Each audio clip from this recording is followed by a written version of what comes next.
Yes, I did.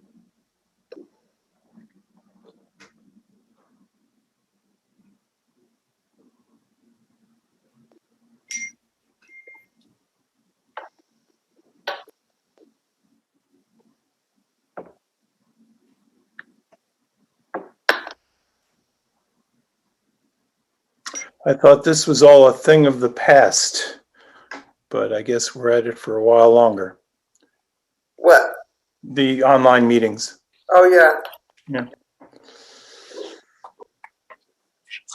Not until we're comfortable that the Delta variant is gone or under control. And then the move variant, MU. Yeah. Yeah.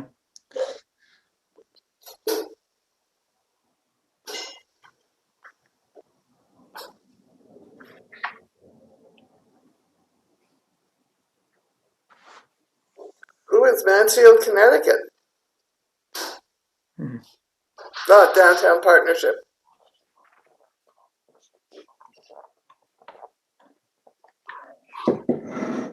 By the way, Ron, you were right. We did adopt this, but they put the anti-Semitism statement, but they put the name as the signatory as Mayor Ryan Aylesworth. Oh, okay. Oh. Welcome back, Cynthia.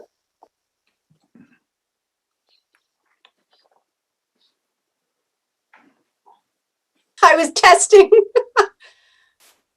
Well, I'm glad you're here. Thank you.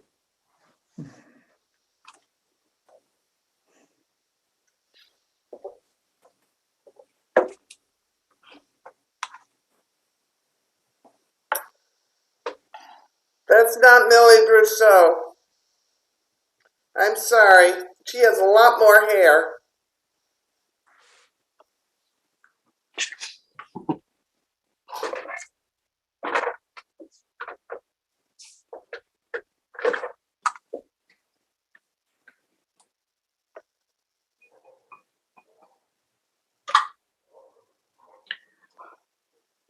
Mayor, I do have, just to forewarn you, 2 public comments to read into the record. Okay.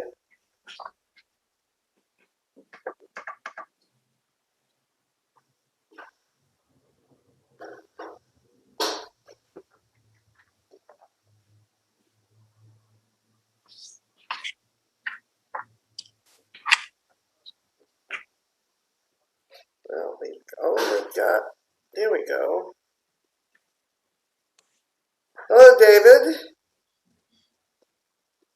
Hi, Terry. Good evening, Sam. Hey, Al. Glad to see you.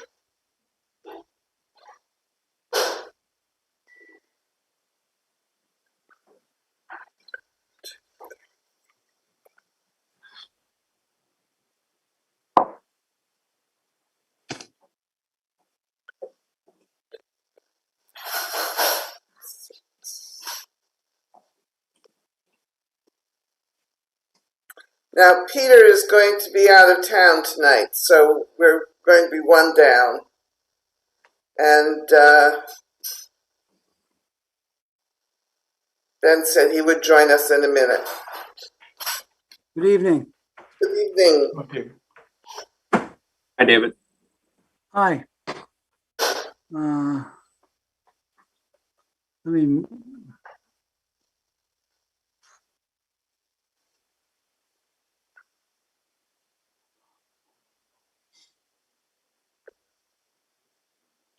Before we get started, I have to give you guys a heads up. I just got a call from Eversource that they're doing repairs and I'm going to lose power in an hour for about an hour. Now, theoretically, my generator should pick this up and I should be back online in a matter of minutes. I've asked Ben to take over when I disappear. While I'm vanished, I will try very hard to get back on.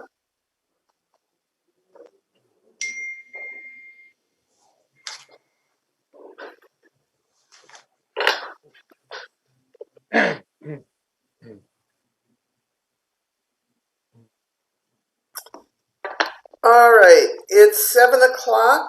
We are recording. This is the September 13th, 2021 regular meeting of the Mansfield Town Council. And Ms. Chain, would you please call the roll? Yes. Osberger, Berthelot, Here. Bruder, Here. Frattoni, Here. Freudman, Here. Kotchenberger, Excused. Moran, Here. Shurin, Here. Shaken. Mr. Shaken gave me a heads up that he may be a minute or two late, but that's all. I haven't heard from Mr. Osberger, however. I don't know. Although I think he may have spoken to me earlier about not being able to make this meeting for a medical reason. All right, so the first item on the agenda is the opportunity for the public to address the council. Mr. Aylesworth, you have Mr. Freudman? I think two things. First of all, I think Mr. Osberger will be at the meeting. He stopped by my house, and I may have detained him a bit longer, and he had some things to do, but he was definitely planning on joining. All right. The other thing is, I think you once told me that if you wanted to make changes to the consent agenda, that you do so at this point in the program. If that's still correct, I'd like to move something.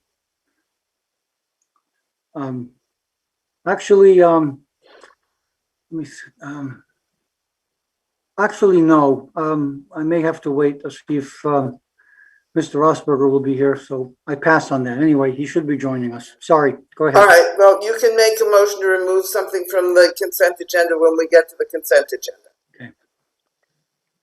All right, opportunity for the public to address the council. Mr. Aylesworth, you have 2 letters to read in. I do, Madam Mayor.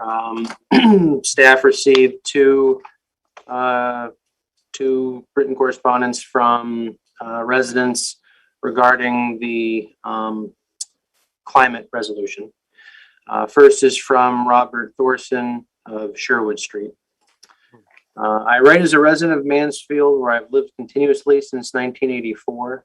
I've been recruited and served on multiple town committees, daycare, parks advisory, and conservation.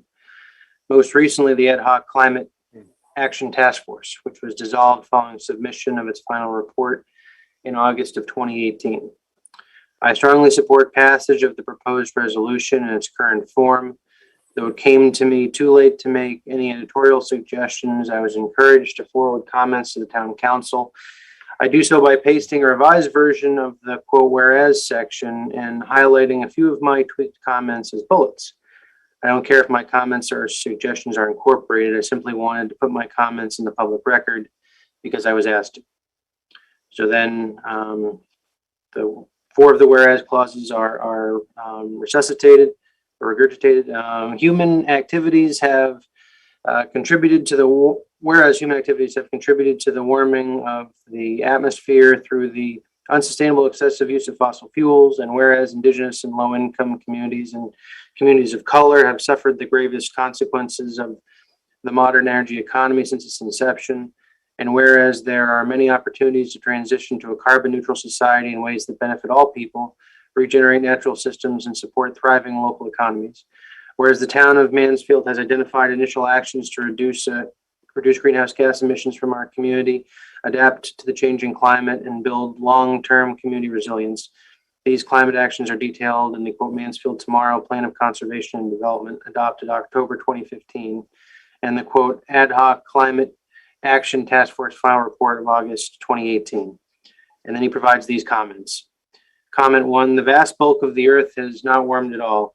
Its outermost surface, solid land, liquid water, and gaseous atmosphere has warmed an average of about 1 degree centigrade based on IPCC AR6, the physical sciences science basis.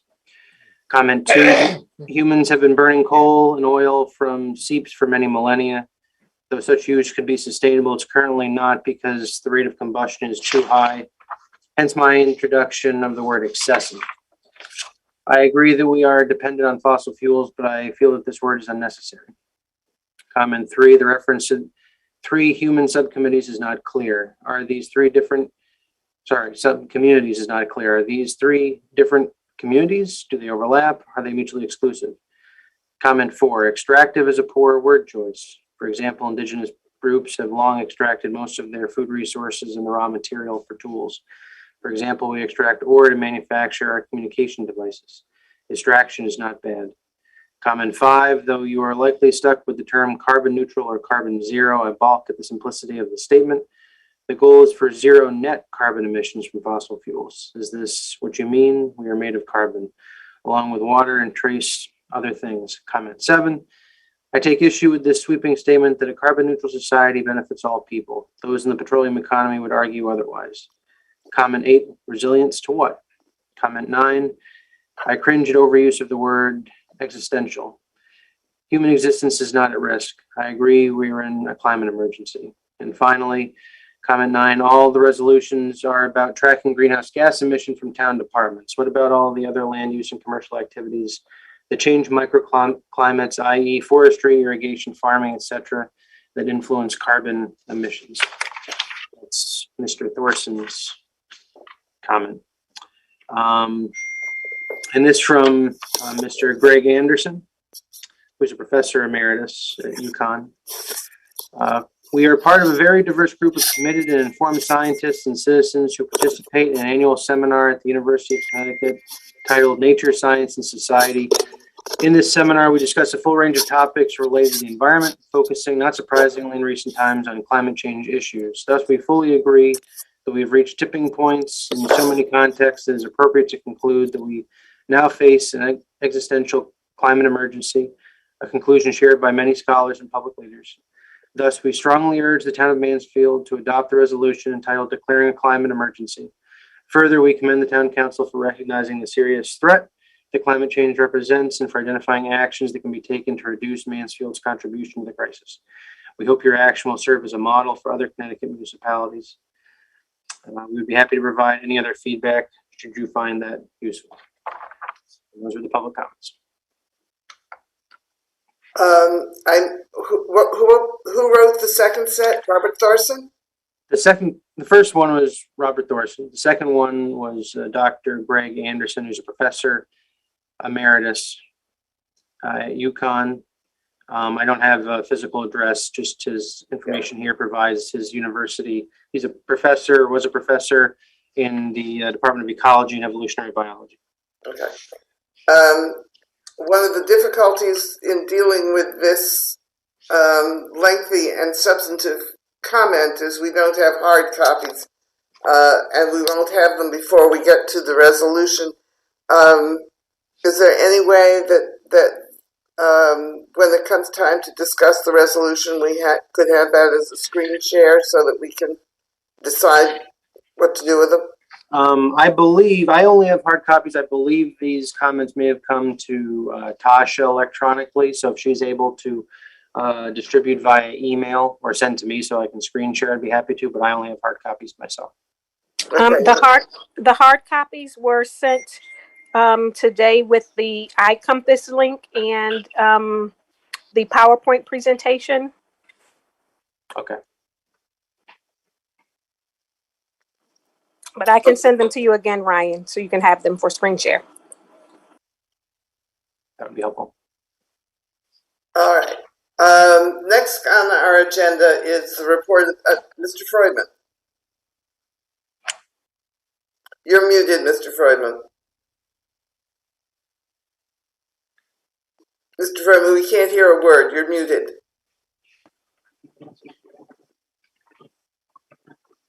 I apologize. Since Mr.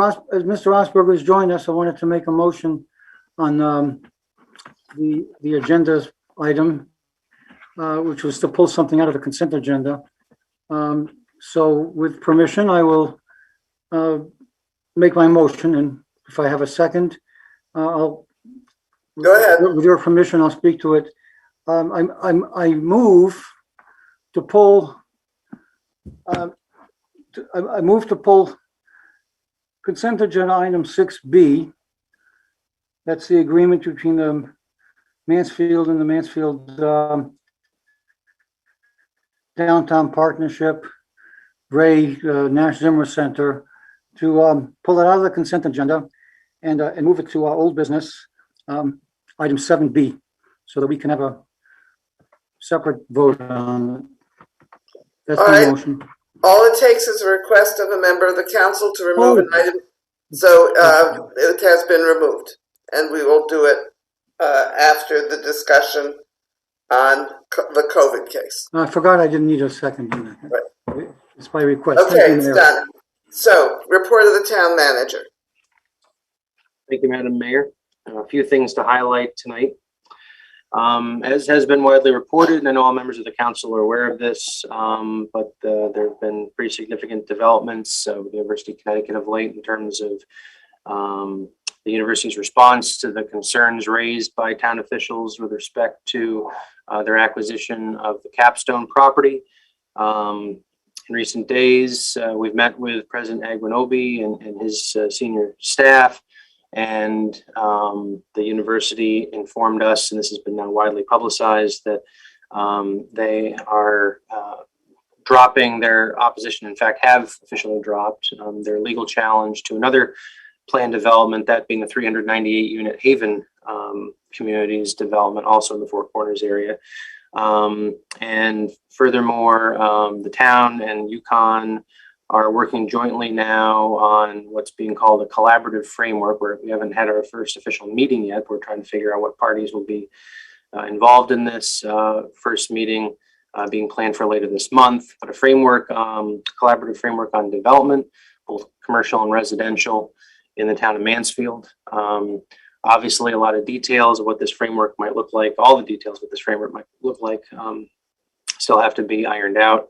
But I think it's encouraging progress that the university has taken these actions as a what they're calling a display of good faith. And obviously, the mayor and deputy mayor and I have been sort of working closely together in meetings with UConn throughout, and I think it's sort of our shared sentiment that this is real progress. Obviously, we have to trust and verify, but meaningful progress on that front. And I'll certainly continue to keep the council involved as more details come into focus on this development framework that's being contemplated. Last thing I want to say, though, just to state publicly, and I know the council's already aware of this, but just so that our listening public knows, whatever framework we envision, however this comes to be, I want to be very clear, and UConn is of course clear on this as well. This in no way alters, skews, or negates the critically important role that the Planning and Zoning Commission will play on review of projects. This in no way binds the Planning and Zoning Commission to any determinations. That's an autonomous elected board that will complete its own process. This is really a staff to staff level conversation that'll be happening, but does not change the way projects ultimately are reviewed by the Planning and Zoning Commission. So that's all I wanted to say on that front. We are continuing to move forward with the municipal facilities needs assessment and programmatic use study. I will, for the first time, I think, report that the firm we're going to be working with on this project, after going through a competitive solicitation and proposal review process, is TSKP Studios. Town council and other local officials, of course, know TSKP from their work on the new elementary school project. They're a design and architecture firm. They've served the town well on the new elementary school project, and we look forward to working with them on this review of several municipal facilities. The project, at this point, we expect to begin in earnest in the next few weeks. We're still ironing out a few minor details in the service agreement, but right now it looks like the train will be leaving the station soon. Progress continues to be made also on the Martin Luther King Mural project. The ad hoc working group, if you will, which is largely being driven by the Human Rights Commission, Mansfield Human Rights Commission, as well as civil rights leaders in our community, have identified an artist that they want to work with on the project. And ultimately right now, that's Amita Roller, sorry, that's the artist. And she has extensive experience in mural design, I think over 20 years experience in that area. So she comes to us with a lot of experience.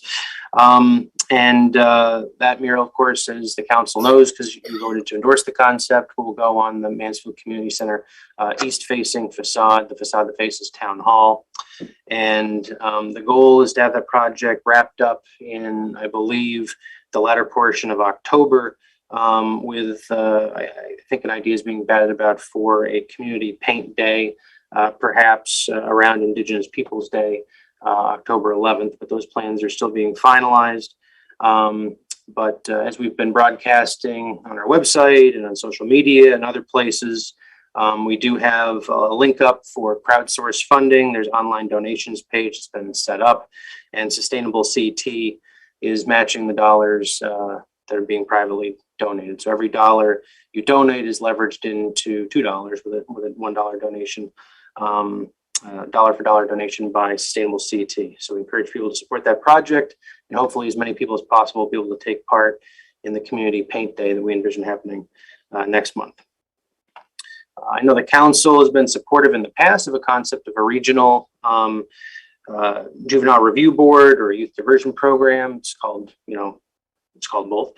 And this has been envisioned as being a regional collaboration of the 3 towns that comprise the Region 19 school district. And those conversations, which had kind of been set aside for a while, we've revisited.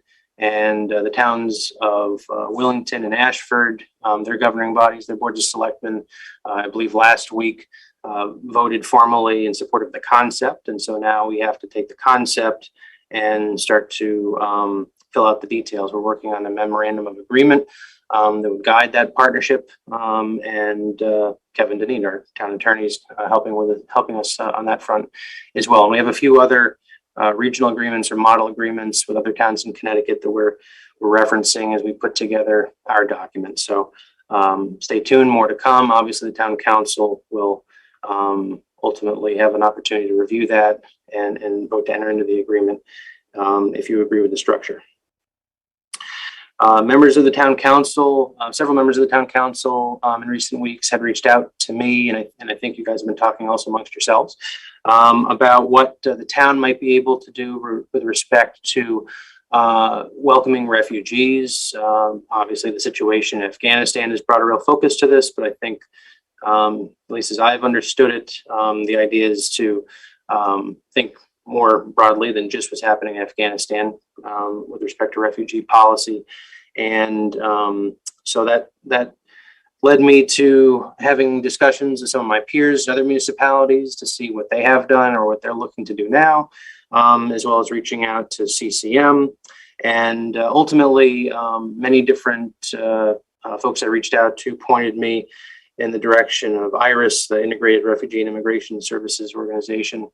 And in talking with Glenn Matoma, the chair of our Human Rights Commission here, I know he's very familiar with IRIS. And so the Human Rights Commission, in sort of parallel fashion here, they've been deliberating on this topic as well. And as I understand it, probably in time for the next council meeting, the meeting the 27th, the Human Rights Commission would hope to meet with the council to offer some of its recommendations on this front. And also, if the council is interested in doing so, I've been in contact with IRIS's Director of Community Engagement and some other folks there, and they're interested in joining the council meeting as well. And we can kind of have an open dialogue about different approaches we might take and policy options that exist. So I don't really have necessarily more to share on that front now, but if everybody's enthusiastic about having that conversation, we're going to kind of continue on in that fashion. I also know that the council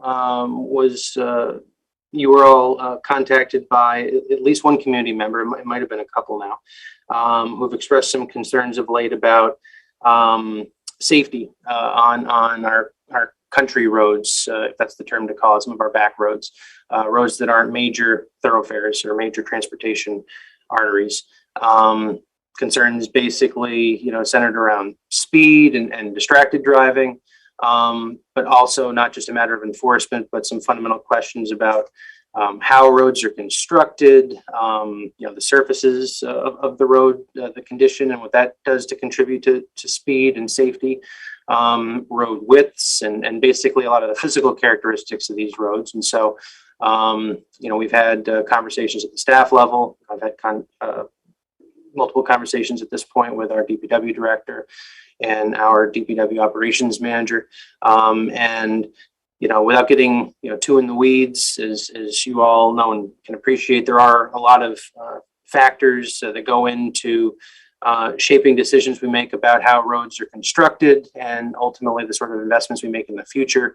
And obviously, just again, the physical parameters of certain roads play a key role in terms of what we can do or can't do. But this has been, I think these concerns have been expressed, have brought to light some real concerns that people have and a dialogue that should be had. And so right now we're looking to organize a community forum, be a virtual community forum on this particular topic to get feedback from residents, whatever part of town they live in, whatever roads they walk, what they drive on, just so that we can basically have a real active listening session and hear people's thoughts, and also, hopefully provide an opportunity for town officials to provide some education to residents as well about, the thought process that we follow and some of the challenges we face, why certain roads lend themselves or don't lend themselves to being widened and those sorts of considerations. And so stay tuned on that front, but that's something we're looking to organize in the next few weeks as well. Just a couple more general updates. Progress continues to be made on the new elementary school. Foundation at the new elementary school is almost entirely in. In fact, it might be entirely in at this point. It was almost entirely in last week. And that includes frost walls and retaining walls. There's still some tree work and tree clearing and site work that's ongoing. And they're drilling geothermal wells. I think we're all very pleased with the work that Newfield Construction did on the playground and getting that ready for when kids return to school this year. It was looking a little dicey there for a while, but somehow they pulled it off. And I can think of 2 young kids in my household that are taking advantage of that playground now. And so very happy to see that back online in time for the start of the school year. I think just in general, Newfield's been very proactive and the school building committee has been very proactive in trying to stay on top of things, and our owner's project rep Colliers as well, just making sure that the ordering of materials is happening in a timely fashion so that we don't experience any delays. Everything stays on a critical path. And then secondly, on the topic of the new elementary school, I wanted the town council to know that the Mansfield Board of Education at its last meeting officially voted to recommend to the town council, it's your final decision, recommended the town council to name the new elementary school when it opens its doors, Mansfield Elementary School. So keeping it simple, staying with the theme of Mansfield Middle School, Mansfield Elementary School. So that's what the Board of Education has recommended, and it'll be a topic placed on the agenda for the second meeting of the council in September for you all to deliberate on and ultimately vote on what you want to name the new elementary school. I think in the interest of time, I'll stop there, only just also throw out that I took part in a focus group, really more in an observational capacity than as a participant, but did join a focus group that the library recently organized with the Library Advisory Board on its strategic plan that it's working on. And that was great just to meet some folks associated with the library that I hadn't had a chance to meet yet. Our library does tremendous things. And I think it's great that there's a lot of interest on their part in thinking strategically and developing a forward-looking strategic plan that benefits our library and our community. And with that, you can read the balance in my written report, and happy to field any questions. Does anybody have any questions, Mr. Shuren? Just a word on the road issue. I respect the expertise of our people and others in traffic management, but I just want to encourage everyone to keep an open mind and not be bound too strictly by decisions that have been made. There are a multitude of ways that problems can be dealt with. There are other communities that have similar problems. Just keep an open mind rather than legitimately say we can't please everybody all the time and let it go at that. Anybody else have a question or a comment for Mr. Aylesworth? I really recommend that you all take a good look at at his report. It is detailed and there's a lot more information in there than we have heard tonight. I urge members of the community to take a look at it and also to read the August 3rd newsletter that the town is now distributing electronically. Okay, the next item is reports and comments of council members. I would like to start with a couple of comments of my own. The first one is that it has been really a pleasure to work with the university collaboratively as they have changed direction on their approach to housing downtown. I certainly want to echo everything that Mr. Aylesworth said and also say that it's very clear that municipalities have legitimate interests in affordable housing and in economic development, and that no institution should have veto power over a town's decision. We are not going to be in a position where we're allowing that to happen. However, for any kind of job creation and economic development that is of that substantial in nature, collaboration with the university is absolutely essential, and so I'm really looking forward to see how this process works out. You can be sure that the people on the town side will have the interests of the community at heart as we go forward. Secondly, I want to report that I will be re-signing the proclamation in which we condemn anti-Semitism in our community. That proclamation was signed, but whoever recorded Mr. Aylesworth's signature as the town manager decided that he was mayor, and that's not a title I'm going to give up easily. So I am going to re-sign, but I'm taking the opportunity to say this is a community that is truly committed to preventing and to discouraging any form of anti-Semitism. Our Jewish neighbors and friends play a very important part in our community, and like any minority in our town, we do not wish to have anyone subjected to the kind of prejudice and hostility and threatening behavior that anti-Semitism really produces. So just want to make sure that you know that we are continuing to take a strong stand on that issue. And if anybody has any experiences which they consider to be anti-Semitic from anybody in town or anybody from town hall, certainly that they bring it to our attention, we will deal with it.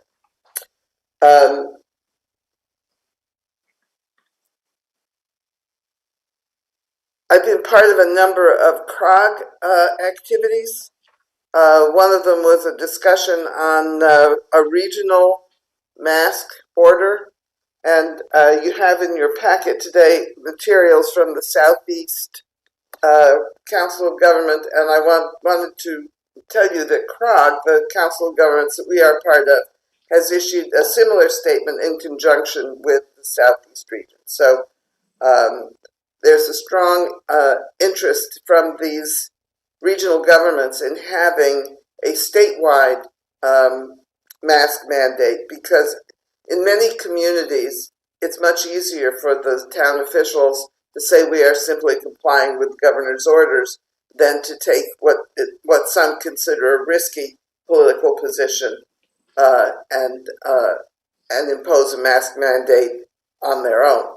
But it's very clear that with the issues around the Delta variant and the other issues around COVID, that our position on masking is an important one and an important one for public health. So with that, I think that concludes my report. I may think of something else later that I forgot, but in the meantime, is there anybody else? Mr. Freudman. Yes, I want to personally thank the mayor for comments about the town's strong position in combating anti-Semitism in our community, and I commend her for that, and I appreciate it. I was just wondering, this is not something that is exactly in our purview, but there was something like 7 overt anti-Semitic incidents at the University of Connecticut during the spring semester. And I wish the university were as engaged and proactive as the mayor just indicated she is and the town is. Maybe this could be, I'm just wondering if this could be brought up with them, because if they've done anything about those 7 or 8 actions on campus this spring, I'm not aware of them. No, and you probably won't. And you probably won't be, Mr. Freudman, because federal law prohibits the university from revealing disciplinary actions against individual students. It's one of those student rights that students have. It creates a real problem when people demand to know what has happened and who has been punished. But the university is prohibited by federal law from revealing the content of disciplinary actions against individual students. Is the mayor aware of any disciplinary action that they may have that has been done, even though they won't advertise it? That's my first question. And my second question is, I think the reaction was quite different when there were racist, anti-Black comments made. People got close to getting expelled from dorms, and they weren't shy. I don't think they were shy in those cases about taking action and even making it public as to who the people are. So that doesn't seem very consistent for them to be saying that. That's why I question whether they are as committed to this issue as the mayor is. I would suspect that the university, if you asked them what they had done on the racist comments, as well as on the anti-Semitic comments, they would have given you exactly the same answer I just gave, because that's what they have always given. The university that I worked for had the same rules. Mr. Shakin. We're not hearing you, Mr. Shakin. How about now? Now. Okay, interesting.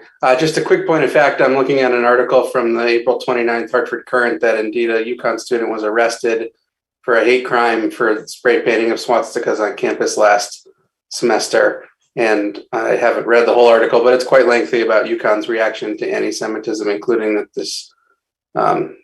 this gentleman, a 21-year-old junior, was arrested and charged with a crime. Thank you, Mr. Shakin. Does anybody else have reports or comments to make? Ms. Berthelot. Thank you, Mayor. I just want to do a quick update. The mayor had asked me to participate in the planning for the Interfaith Service of Remembrance and Gratitude. That's going to take place on Sunday, October 3rd at Gilson Square in Willimantic. This is being sponsored by the Windham Region Interfaith Working Group, the Windham Area Interfaith Ministry, and the towns of Bolton, Coventry, Mansfield, and Windham. It's being described as our COVID journey continues, the community is invited to gather for a time of reflection, healing, and support. All are welcome.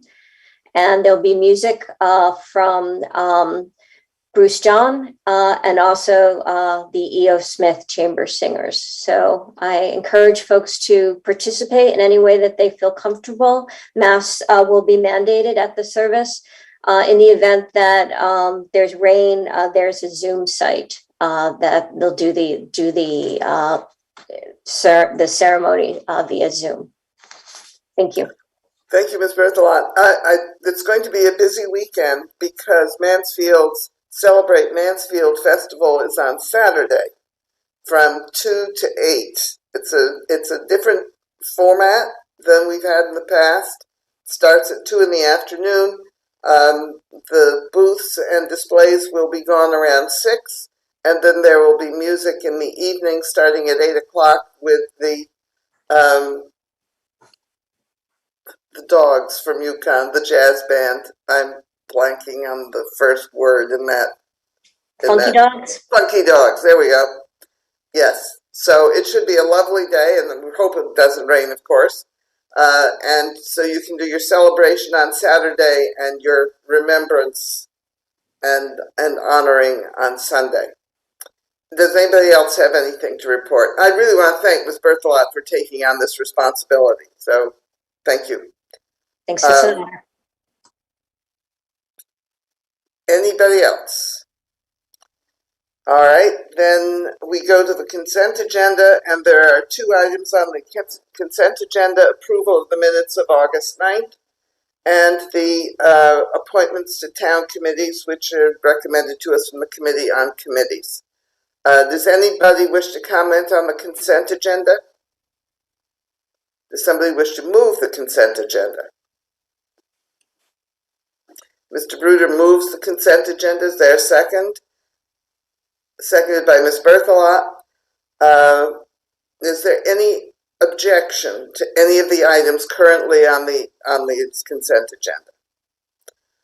Is there anybody who wishes to abstain from voting on the consent agenda? All right. Is there anybody who opposes the consent agenda? Seeing none, I declare that it has been adopted. And congratulations to all those folks who've been willing to stand up to be reappointed to town committees and have been reappointed. Thank you. The next item on our agenda is a COVID update. Welcome back, Mr. Miller.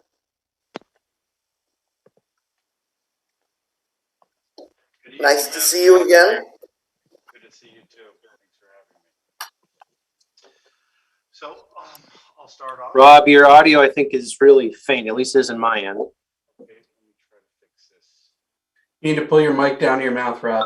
Oh, thank you. Councilman Shaken. Nailed it. How's that? Perfect. So we'll start off with a little data. It's been some time since we've last come together. You recall that I think it was probably leading up to the end of the spring when numbers really started to improve and residents and many were starting to feel a little bit better about COVID. Of course, a number of things have happened since then, as we all know. The least of which is certainly not the fact that the Delta variant has emerged and is surging with our 4th wave here currently, both in Connecticut and nationwide. Just on the regional front, the CDC's measure for risk of transmission in the community puts Tallinn County at 84 cases per 100,000, which classifies Tallinn County a substantial level of transmission in the community. That's one below their highest, which is high level of transmission, high risk of transmission in the community. At the town level, the DPH's measure for measuring risk of transmission puts the town of Mansfield at 7 cases per 100,000, which puts it in the yellow alert category, which is below both the red and the orange. And then in terms of prevalence over the past 2 weeks for the 2-week period ending September 4th, there have been 25 cases in the town of Mansfield. And compared to that's a 2-week period from August 22nd through September 4th.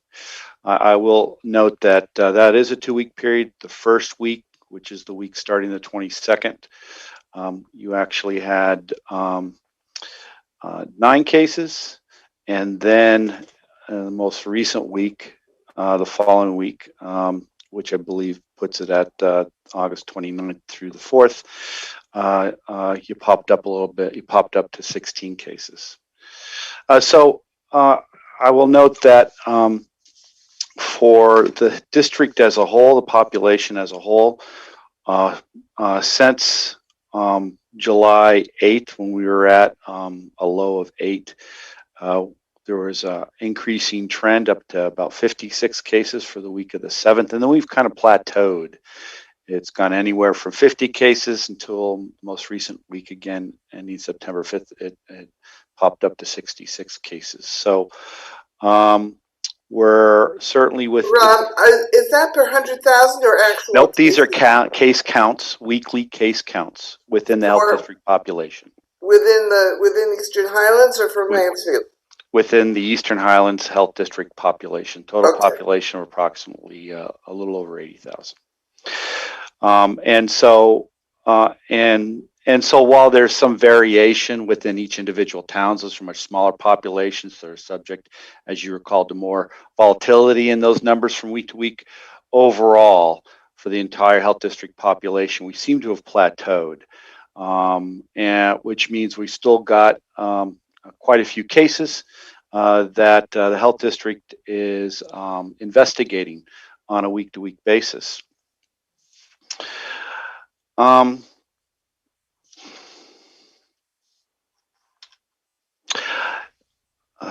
terms of contact tracing, that's certainly picked up significantly. We continue to investigate each case that gets reported to us. As I said, we did 66 the week ending the September 4th. It popped up, I believe, from the previous week of 50, primarily because of the start of the school year.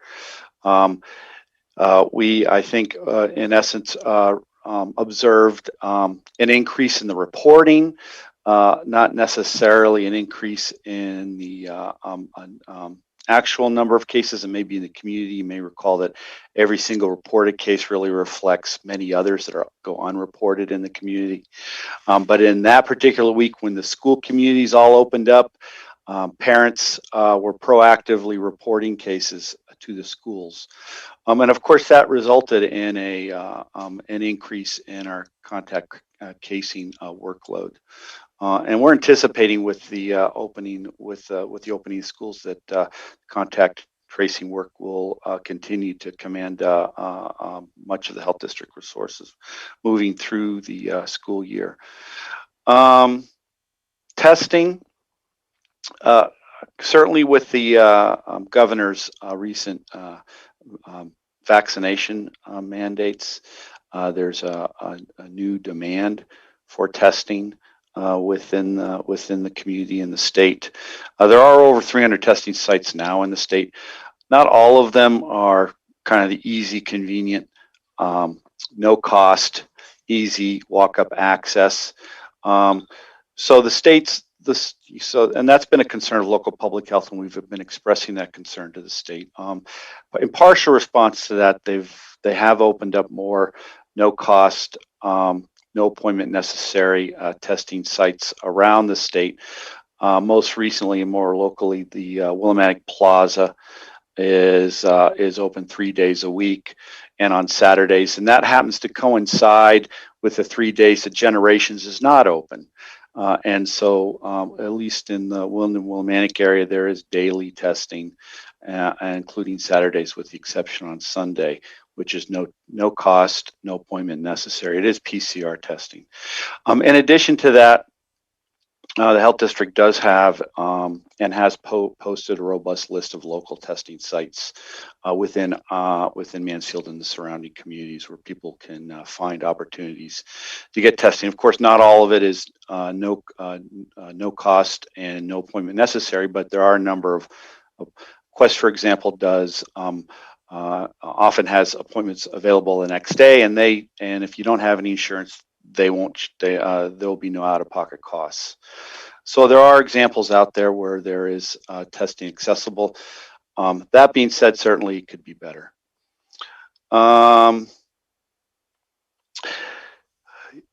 we continue to put out our weekly reports. You may have noticed recently that we continue to expand our numbers of vaccine coverage within our local communities and amongst various age groups within each of our towns. And most recently, you'll probably notice that the health district has worked to incorporate the university's vaccination numbers into the town of Mansfield's and the total health district population. As everybody knows, the underreporting or no reporting in some cases of those vaccination numbers with respect to the Mansfield and the broader health district population really skewed the numbers low.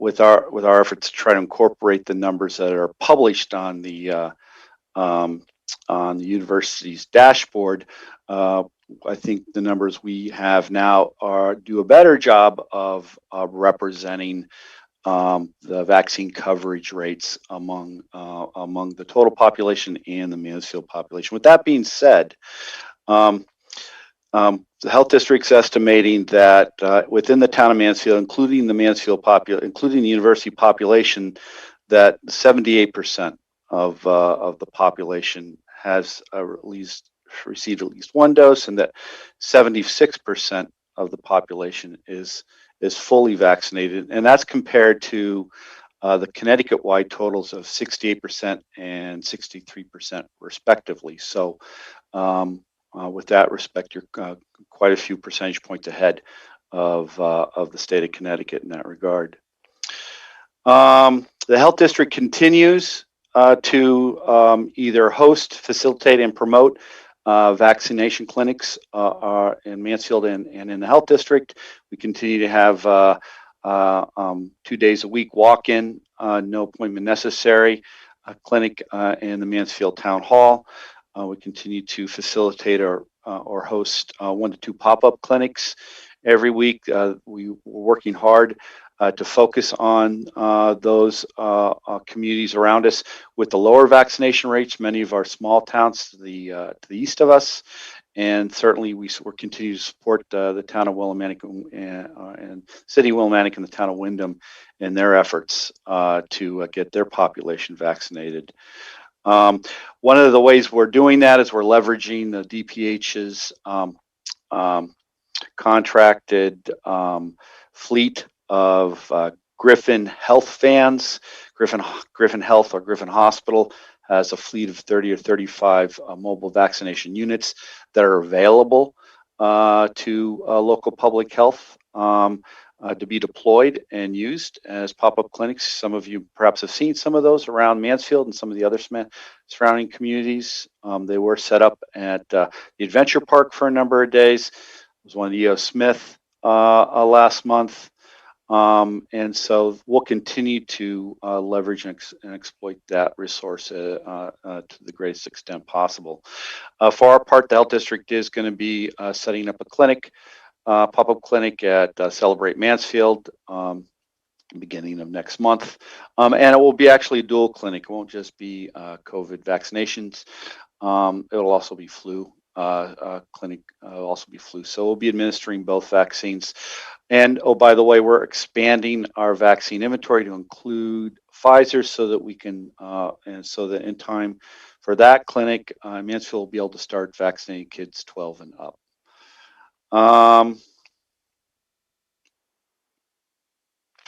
And I think I'll just leave it there. I'd be glad to answer any questions that anybody may have. Mr. Shakin. Thanks.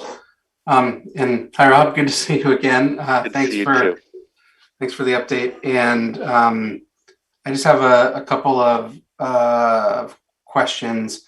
First, I may have spaced out for a second, as you mentioned, and I know the governor has made school testing available. Has Mansfield availed itself of testing in the school system for staff and students, or are we a district that's not offering it right now? Do you know? So the testing piece for schools is surveillance testing, and it has been made available to all the schools within the eastern and the state. And the way that testing would work, it would be weekly testing of all families that choose to participate. It's not geared for staff. It's really targeting the students. And it's pooled testing, right? So everybody grabs a sample, but then the laboratory tests five to 10 pools of specimens at a time. And then if one of those is positive, then you go back and retest that pool of kids. I don't believe Mansfield is availing themselves of that service. I'd have to talk to Kelly about that. I did send out a survey at the request of State Health Department to all our local schools. I'm only aware of one school that's actively participating in that program. I know that there are issues for many schools with the level of participation or buy-in you may get from, especially with the younger kids, and the act of collecting a specimen may be an issue. But from a public health perspective, the more data, the better. So I don't have that any confirmed answer for you on that point right now, Mr. Shaken. And then with the cases that we have seen, I know you gave an update of numbers from sort of the last day being 2 days after school started. But have we seen any pediatric cases in Mansfield, or any more than normal pediatric cases? I know that's a concern of folks with school starting again. It's certainly been something that's become more prevalent in parts of the country with a lot more COVID than Connecticut. So, I think, I think if you look at in our weekly report, what we do is we actually split out reporting periods. We have on a percentage basis. So what I'm saying is, I can tell you that in the past 90 days, 5% of 5% of the total positive COVID cases in our population have been 5 or younger. That's compared to the previous 14 months from the start of the pandemic. From March 20th to 90 days ago, the total percentage was 2%. So that would suggest an increase in pediatric cases over the past, compared to the past 90 days. I don't have any more detailed information than that right now for you, but the data would suggest that there is an uptick in pediatric cases. Okay, and then also, I'm sure everyone at this point knows someone who knows someone at least who's been a sort of breakthrough case, a vaccinated person who's been COVID positive and symptomatic. What is the percentage in the health district, or as close to Mansfield as you can get, of breakthrough cases compared with unvaccinated? Yeah, I don't unfortunately have that number. That's an excellent question. I know that there is a number available for those who are hospitalized, which is 28% of those hospitalized are breakthrough cases. But I don't. That number I don't think is available to us here at the local level. I know the state of Connecticut immunization program has put some numbers together, and I can work on that and see if I can get something more definitive along those lines for you. And then last question, we're about to see in the next 2 or 3 months or so significant more demand for the vaccine with the mandates that the president just announced that should be finalized in a few weeks. It sounds like from OSHA for employers, as well as for what seems to be a sort of October, November target for vaccine approval for children under 12. I know a lot of the push the last time things expanded, a lot of those places have stopped offering vaccines. The convention center is not doing it with as much volume. Everywhere the volume has gone down. do you feel like this region is prepared for another rush between those two things and booster availability starting around the same time as well? Another good question, Councilman Shaken. I can tell you that the state health department is messaging that they feel that they're reasonably well prepared. That there are some 400 vaccine providers around the state. Once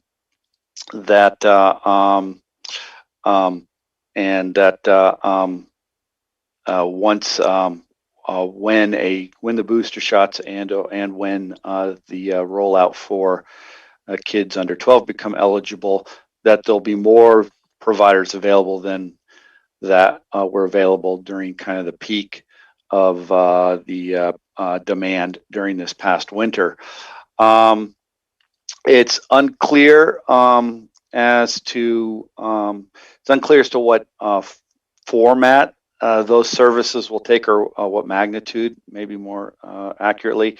I don't think the state's anticipating large mass vaccination demands like they were seeing during the peak.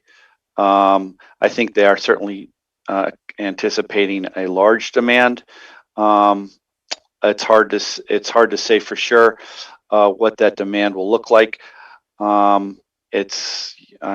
I can only tell you that they are preparing for it, and that we are having regular meetings on the topic, and certainly that your local health district is going to be in a place to support the effort in some form or fashion.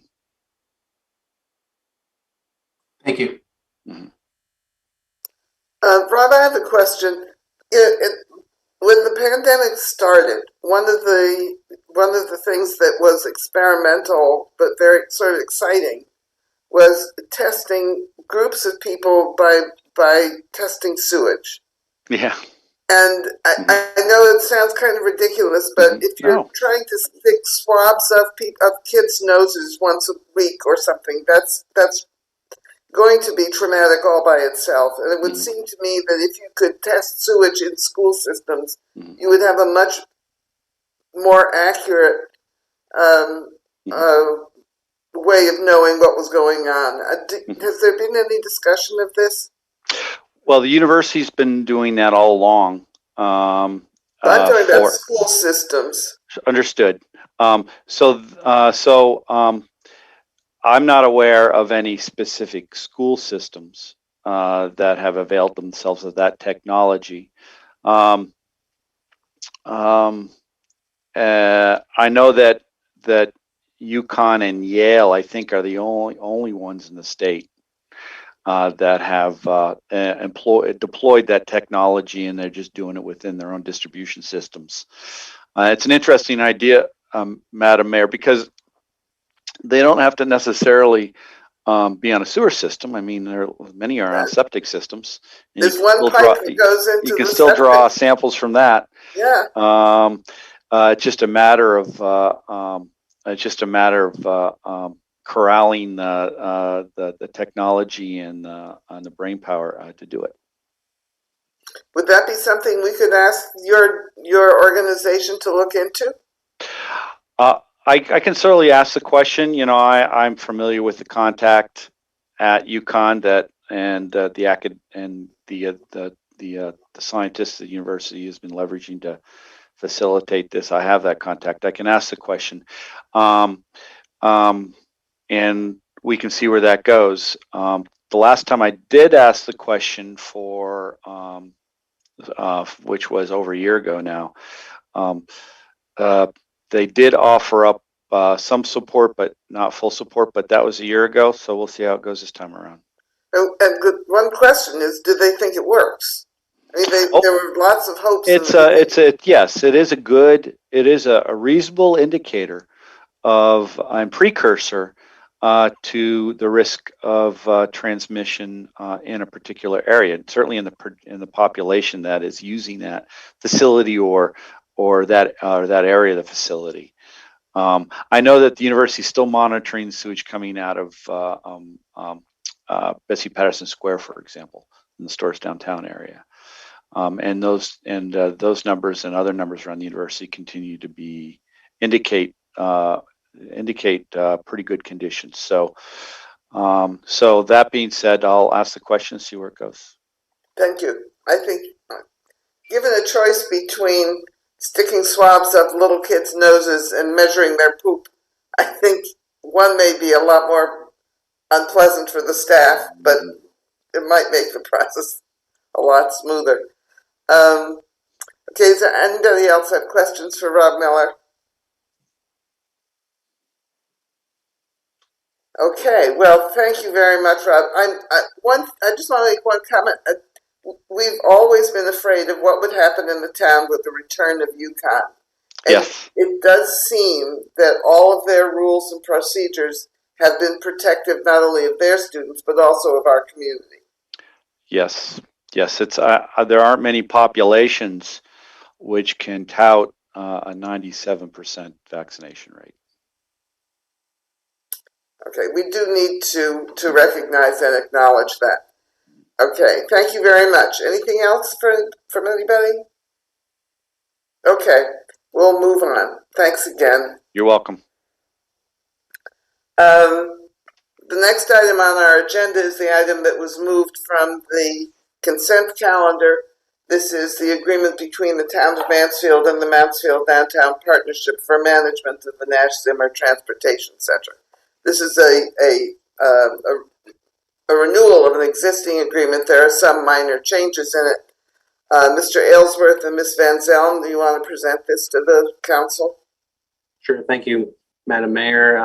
You already kind of hit the big highlight, which is this is essentially a renewal of an agreement, a 3-year agreement that's been in place for some time. The proposed changes are particularly substantive in nature. You know, the spirit of the thing is obviously the Nash Zimmer Transportation Center is an important facility for the town, and the Mansfield Downtown Partnership and its mission are a good fit for the building, and they've been acting as you know the primary tenant of the building or the tenant of the building, and basically keeping an eye on the building on a day-to-day basis, and covering things like promotion of transportation services and oversight of vendor contracts and things of that nature. And so that will all continue as part of this agreement. I guess I'll just turn it over to Cynthia for anything she might want to point out that we've discussed as far as some of the minor changes. Only other thing I might point out is that the Partnership Board of Directors did vote to approve this agreement at its last meeting. So the Partnership Board has already voted on this. Before Ms. Van Zelm starts, for the public, I would like to remind people that this is not the garage. This is the transportation center, which is the part of the building that houses offices, the library extension, the bus station, and those things. But it is not the garage itself. Ms. Van Zelm? Thank you, Madam Mayor. I don't have too much to add. Ryan covered it beautifully. Just on the 2 strikeout changes that are in what was sent to you, under Section A, the prior number 6, the costs of the coordinator and the staff that staff on the first floor of the Nash Zimmer Transportation Center, that's all covered under the library's general fund now, so it was not necessary to include that. And then under the partnership piece under B5, we just also struck that because we still have cleaning services on the roads and litter, but that really wasn't directly related to the operations of the Nash Zimmer. So in consultation with the library team, it didn't seem necessary to continue to include that. And that's all I had, unless there's any questions. Are there questions for members of the council?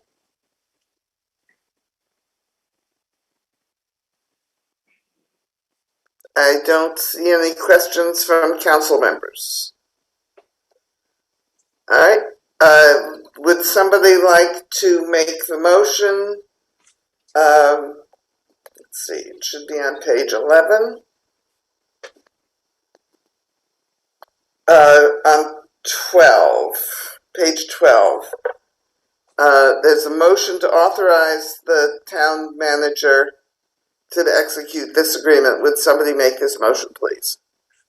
Ms. Berthelot, is there a second? Mr. Bruder. Discussion.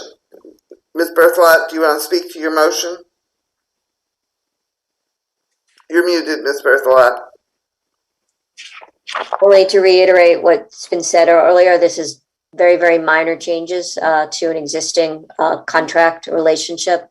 And this is important space, and it's important to move forward with it. Does anybody else wish to comment on this? Mr. Freudman. Thank you, Mayor. I'm understand the merits of the motion, but nonetheless, I'm going to oppose this motion for the following reason. First of all, this involves the downtown partnership, the Mansfield Downtown Partnership. It was created in 2001, some 20 years ago, basically for the purpose of developing Store Center, which didn't get going until a good decade later. The development agreement goes back to January of 2011.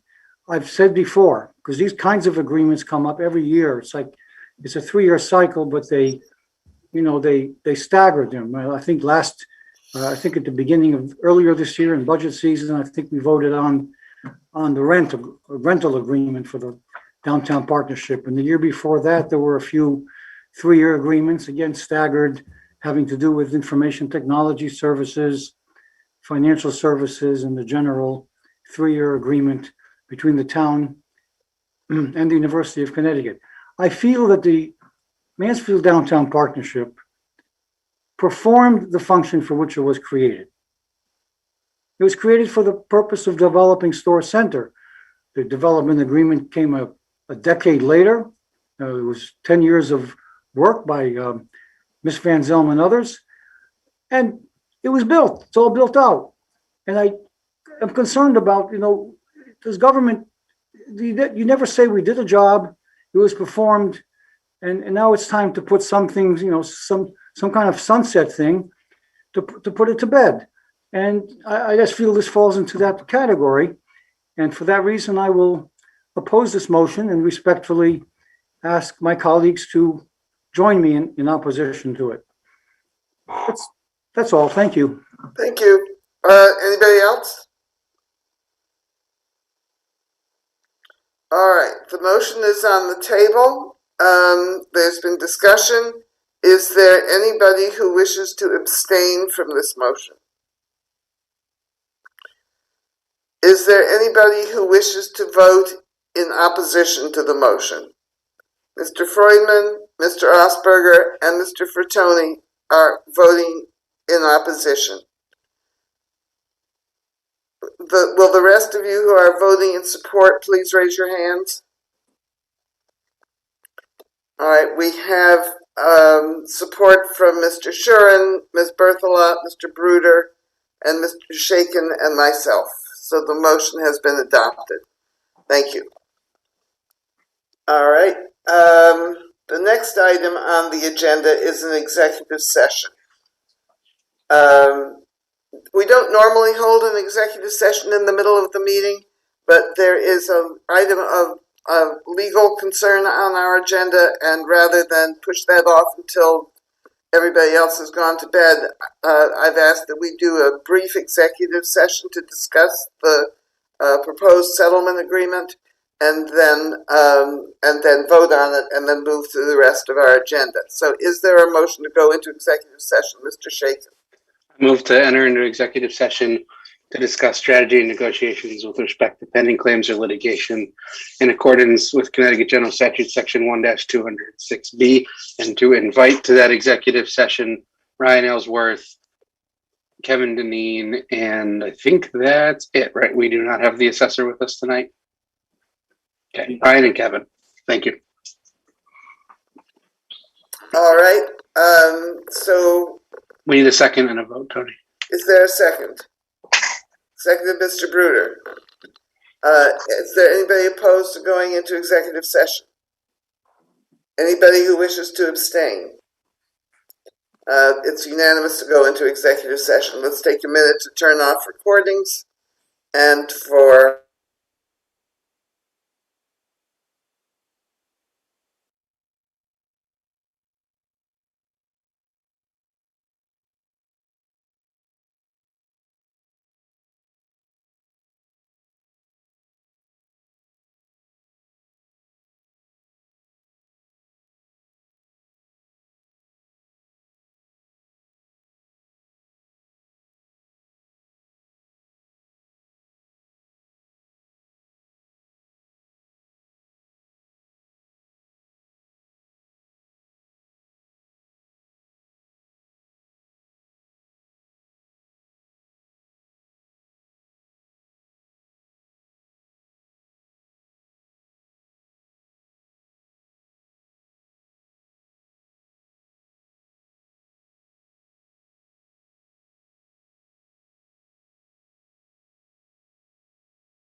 Recording in progress.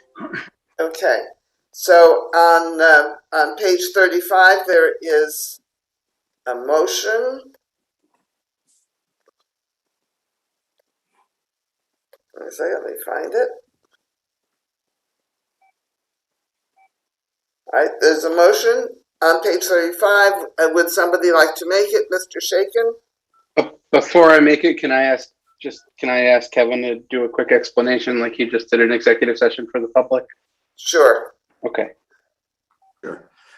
So this is a piece of pending litigation. It is a taxpayer's appeal from the valuation following the last townwide reval, which is mandated by state statute, which occurred as of October 1st, 2019.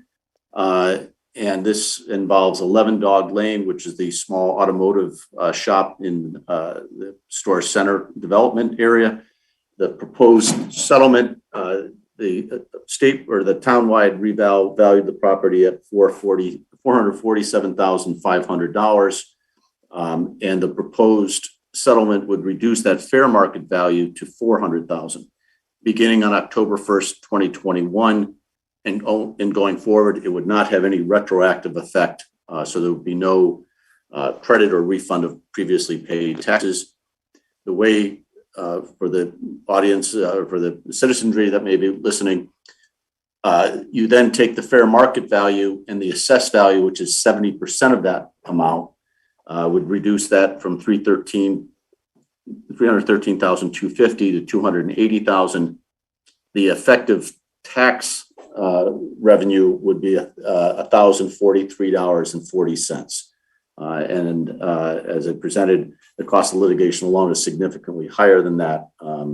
And so from the assessor's dealings with the town's assessor, Rochelle Lambert's dealing with their tax representative, they proposed this settlement, and we asked the council to support that. All right, so we have a factual questions of Mr. Denis. Mr. Shaken. I'll make a motion and move effective today to accept the negotiated pretrial settlement for 11 Dog Lane Superior Court tax appeal dated August 11th, 2021. Is there a second? Ms. Berthelot seconds. Mr. Shaken, would you defend your motion? I think Kevin said it all. It sounds like from what is in our packet and what Kevin told us in executive session, the property owner made some points about the difference in the assessed value versus their perceived value of the property, and as Kevin stated, the tax impact on the town is significantly lower than even the cost of doing a commercial appraisal, which would be required as a next step for us to continue in litigation by many multiples, not to mention the full cost of litigating a case over $1,000 a year in taxes.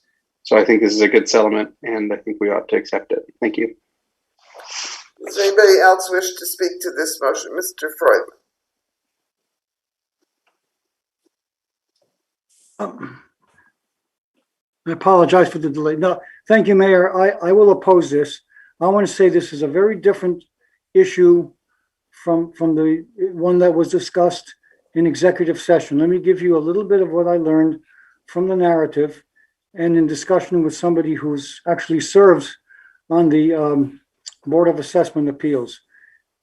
They have this property on the commercial properties on building number 11, and which is currently, valuated at $447,500, and they've given the town no legitimate reason as to why that should be reduced to $400,000. And now I want to comment on that. The owners of the commercial properties, number 11, their attorney, you could say, did not even respect the process enough to come before the Board of Assessment Appeals, which is at least going through channels, and at least what was done in the item that we just finished with, it was at least considered. These people went directly to sue the town and went to Superior Court, and presumably with the judge's approval, came up with an agreement, between the parties outside of court. And, basically came back to the court and said, we agree to reduce it. And of course, if a reason was given to a judge who considered it and agreed with it, that's not divulged to the public. And basically, I think the court was probably just pleased to have the two parties meet and come back with some agreement, which he agrees with. No, it's always these, I pay my taxes, other people pay their taxes, and they've given no reason as to why they think this assessment of $447,500, which is basically, you take the average house in town plus another half a house, 1.5 houses, is their current assessment. Is that too much to ask that all these commercial properties have a value that's basically the value of less than two houses? I will vote no on this. This is, and I was giving a little history here. I always felt, when we gave away so much with the development process, January 2011, we gave away property tax abatements and all that. I know you don't want to hear it, but, we were just setting ourselves up for now to say, how can we always extract more from the town? I think their current assessment of 447.5 is low enough. They've given no reason to the public, out of the public eye, to even explain why they think it's too high. I will vote no on this, and I hope my colleagues will too. We can't be Santa Claus for everybody.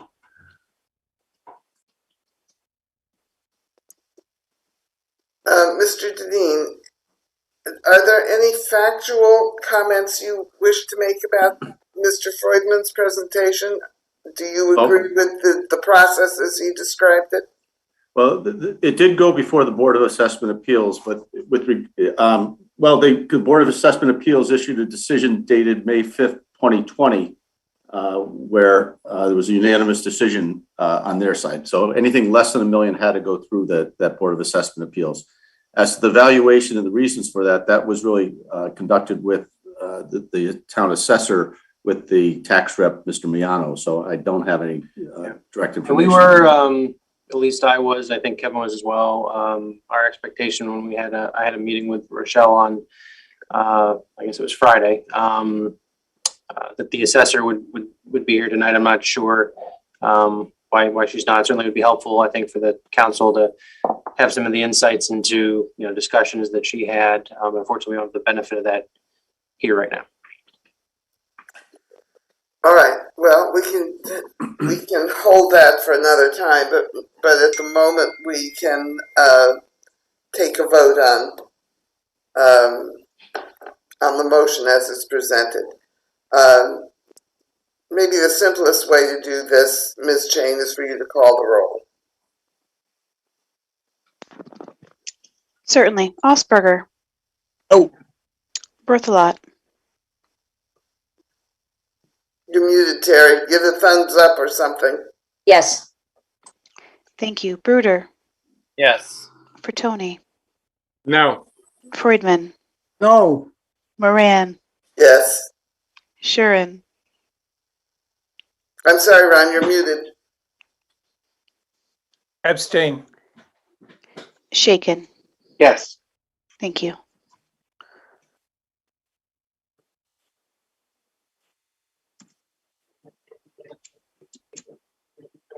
I think Tony froze, Ben. I think you might have to take over for her here because of her power.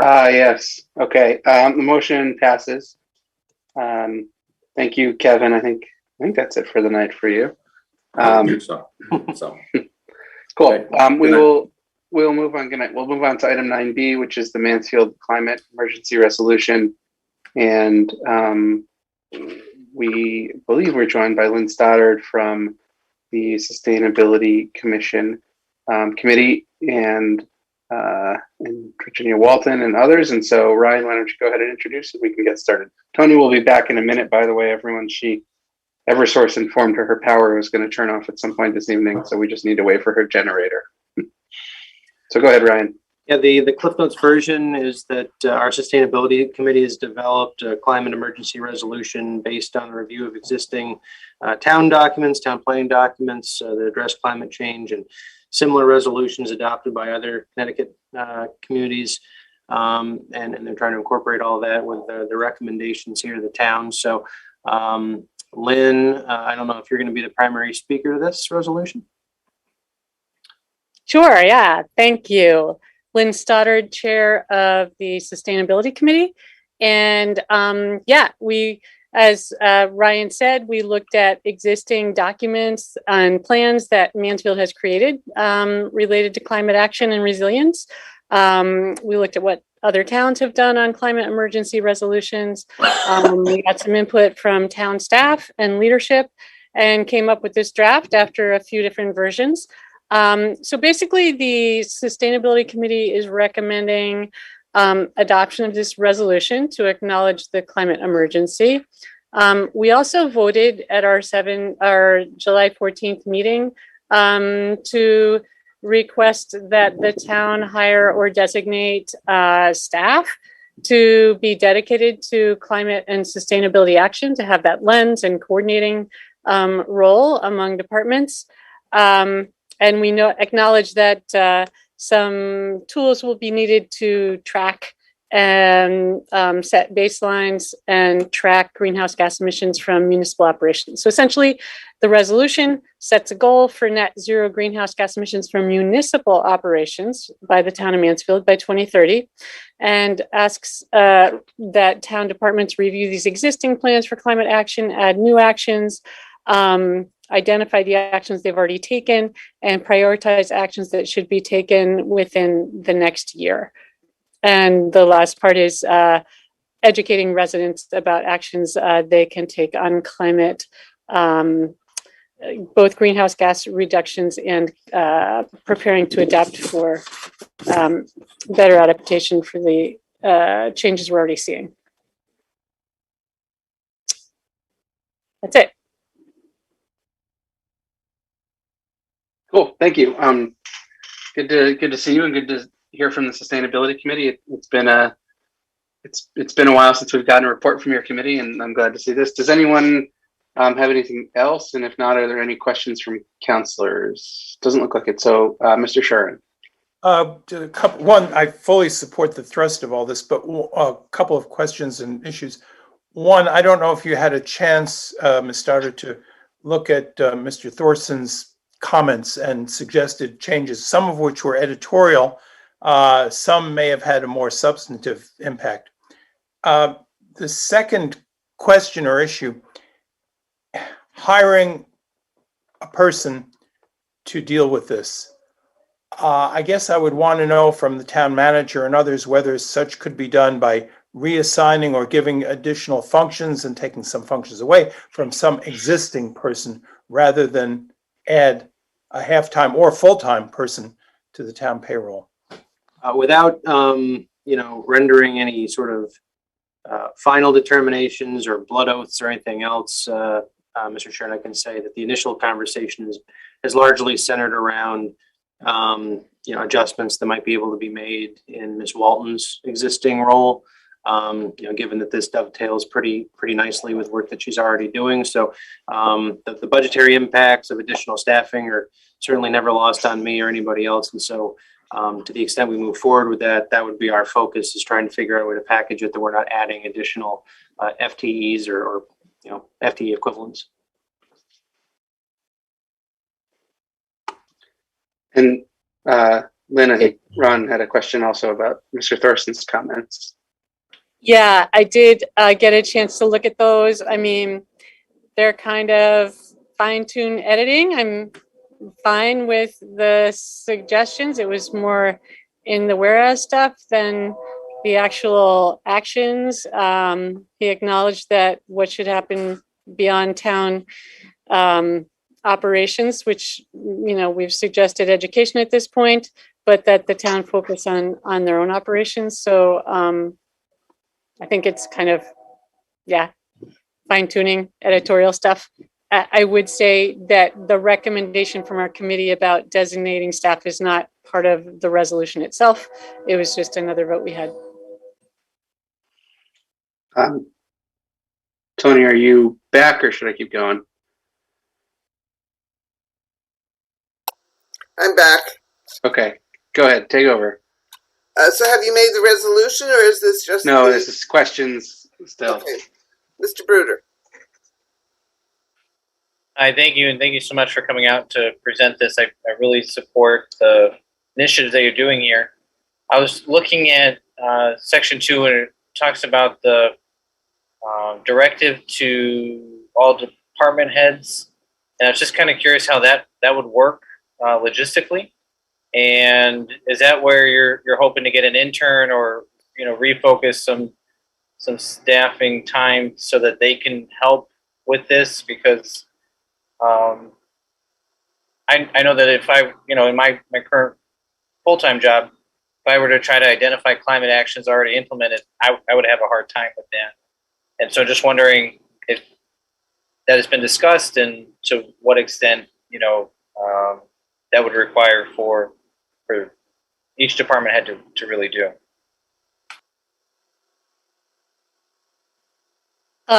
So I think the action's already implemented. We just wanted to acknowledge that work's been done. So probably not a very thorough effort, but could be kind of broad categories.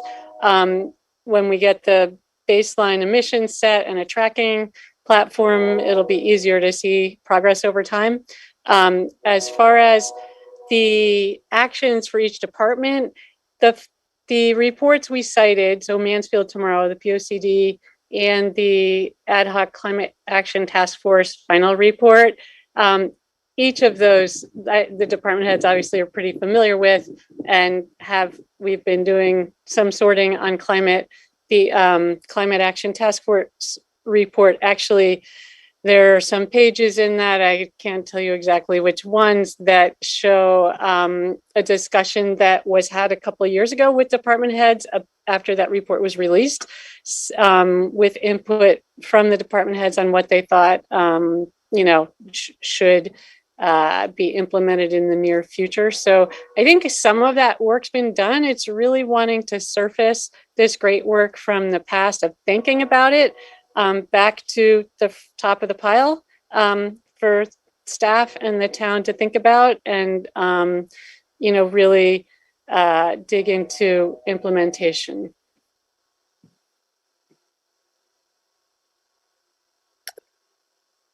Have Ms. Walton and Mr. Carrington spoke to this issue yet? They've not. Would either of you like to comment, since it's obviously going to be more work in your bailiwick? Well, this is news to me. So, yeah, I guess there's some logistical things to work out here. Yeah, this is John. I assume Public Works would, we would recommend that there be a different person to do this, or a contract or something to that effect. And personally, I don't know how I'm going to plow snow in 9 years if I have to have net zero emissions. I don't know how to get there from here. I appreciate trying to get there. I just don't know how to get there. So I need help. I can't figure that out on my own. I don't have the time or the resources. I don't know if there's going to be electric large trucks that can push snow, in 9 years. 2030 sounds like a long way off, but 9 years goes fast. I've been here almost 8 in the town. It feels like 2 sometimes. Of course, that's why net is an important word. Yes. Because if you're putting out some things, maybe you can plant trees or put up more solar power or something. I mean, I think that's the argument. There's some things you have to spend energy on, you have to spend carbon on, but maybe you can do something else to recapture it or something. Yes, I agree, Madam Mayor, and that's why I think having a position, somebody more of an expert in that, is definitely needed, because I don't think department heads will have the time or the capability to figure that out. My opinion. Haven't heard that from any other department. That's just me speaking. Are there such people in the world other than the special consultants like the ones we hired for the new elementary school? I mean, do universities turn out engineers who know how to do this? Well, there's certainly degrees in sustainability and climate expertise in universities in our own state as well as other places. So yeah, there are tons of experts working in this field, and the solutions are not new or different. We all know what they are. It's a matter of kind of the leadership and political will and resources to make them happen. But as we acknowledged in the resolution, not of all of these things are, as we talk about a position, that may cost the town some money or resources, but you're identifying things that also save energy, which save money and help to avoid some of the devastation from future flooding and power outages and things like that, so that you are not just saving money, but you are avoiding the tremendous costs that we're seeing from those extreme weather events. Mr. Shaken, followed by Mr. Freudman. Thanks. And I noticed in the resolution, there's some language around the Sustainability Committee providing some support to the town for this issue. Lynn, are there experts on the Sustainability Committee who might be willing to volunteer some of their time, at least for this initial review that is part of the resolution? I think it's important if we're going to move over the next decade as a town within the four walls of our municipal government to reducing our greenhouse gas emissions and being more efficient, that we get a pretty good baseline of where we're at right now, what we've already done and what there could be left to do. And that's sort of how I read this resolution primarily, as trying to figure out how much fuel we're using today and where opportunities might exist to use less, and then where opportunities might exist to offset our usage in other ways over the next decade. So are there expertise on the committee that could help departments with some of this work? Well, I think there's expertise on the committee, remembering that we're all volunteers, of course. We're certainly familiar with the POCD and the climate task force report, and have poured through that on what makes sense, what actions, all this thinking, synthesizing it for, how we might prioritize actions. So I think we could definitely help with that, this kind of review. As far as a tracking system, I don't think that's something that you'd want to delegate to a volunteer group, and I don't know that we have the expertise necessarily. It's measuring current emissions, and Ginny can probably speak to the fact that the town has been using Energy Watchdog, I think, and some of the data is in there. So that may be more of time of someone on the staff to take data from utility bills and fleet usage and that kind of thing to enter it into a tracker of some sort. And I don't think that the Sustainability Committee would really be in a position to help with that, unfortunately. Mr. Aylesworth and I attended a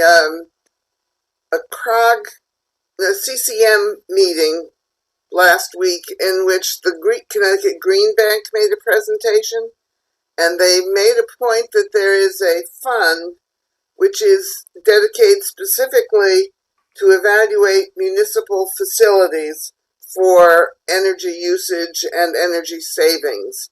And one of the things I've asked Mr. Aylesworth to do in this facilities evaluation that we've just announced earlier this evening is to contact the Green Bank and find out what kind of financial support they can provide for what kinds of services, because particularly if we're going to look at facilities usage in the future, this is a very big issue, and if they can provide us support for getting this kind of expertise and professional support, that would be something we really should do. And on that topic, as it turns out, kind of funny enough, TSKP Studios offices, I believe, are like either in the same building or across the street from the Green Bank, so they'll have ease of access to them for that sort of consultation. Just to clarify something I said earlier, and again, we're we barely started a conversation about this, but just to, I guess, make sure that the council and everybody here is sort of clear what my thinking on this is. To be honest, I think having some of the staffing capacity we have for a town our size is a bit unique to us, and so I definitely think that there's capability to fully leverage that within our existing resources. And I certainly think that there would be a place for working with and perhaps a limited basis with a consultant on a contractual basis to help supplement the work that's going on, assuming the council supports moving in this direction. I'm just a bit guarded, I guess, on the budgetary piece, because I'm optimistic that we can achieve our goals without the default being the addition of staff. And that's certainly the direction I want to head to the fullest extent possible, at least at the onset. Mr. Freudman. Thank you very much, Mayor. The more I listen to this, the more I become inclined to oppose the idea should the resolution on page 46 come to a vote. And I want my colleagues to understand why. These are all well-meaning.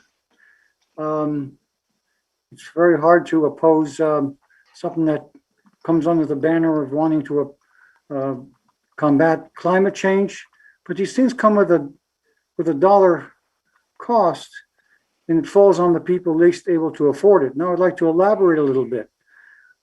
Ms. Stoddard just, reminded me that we had this big report. I believe it came to the council in November of 2 years ago, but don't hold me to that. It was around that period.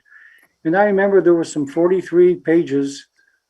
Each page contained multiple, recommendations to be considered. One of them in particular, I remember, said that, you should consider requiring, developers to put in all kinds of systems, whether it's solar systems or wind turbines and water recycling.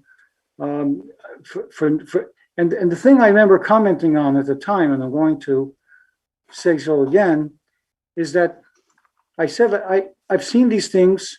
They come mildly. They say these are just recommendations, just things for consideration. But then I said, but today's suggestions become tomorrow's guidelines, and they become incorporated into the plan of conservation and development, and most importantly, into the building code. It comes in steps, but it comes gradually. And lo and behold, we're 2 years ago in the Climate Action Task Force for recommendations, many of which were very expensive, would fall on, new home buyers. I see in the very resolution, 2 years, that here we are, 2 years later, it should become part of the climate emergency resolution. And here we go. I said today's guidelines of tomorrow's building code are entered into the index of policy resolutions of the Mansfield Town Council. And of course, policy resolutions of the Mansfield Town Council, likely become, the building code a little bit down the road. So no, I'm not with this. And it doesn't look good to oppose something that comes under such a nice title, but it's step by step by step. You're just making it harder for people to afford housing. And that to me is not very good from a democratic point of view. And we talk about being a more inclusive community and attracting young families. Well, young families are struggling families very often, school loans and mortgages, raising young kids. I've spoken my piece. I'm going to have to oppose this. This is just becomes law and becomes expensive on the people who can least afford it. So I'm not with this. Sorry. Thank you, Mayor. Mr. Bruder? Thank you, Mayor. This is my second time, and I want to support a resolution like this, but it sounds like there's still some details that have to be maybe worked out with the town manager.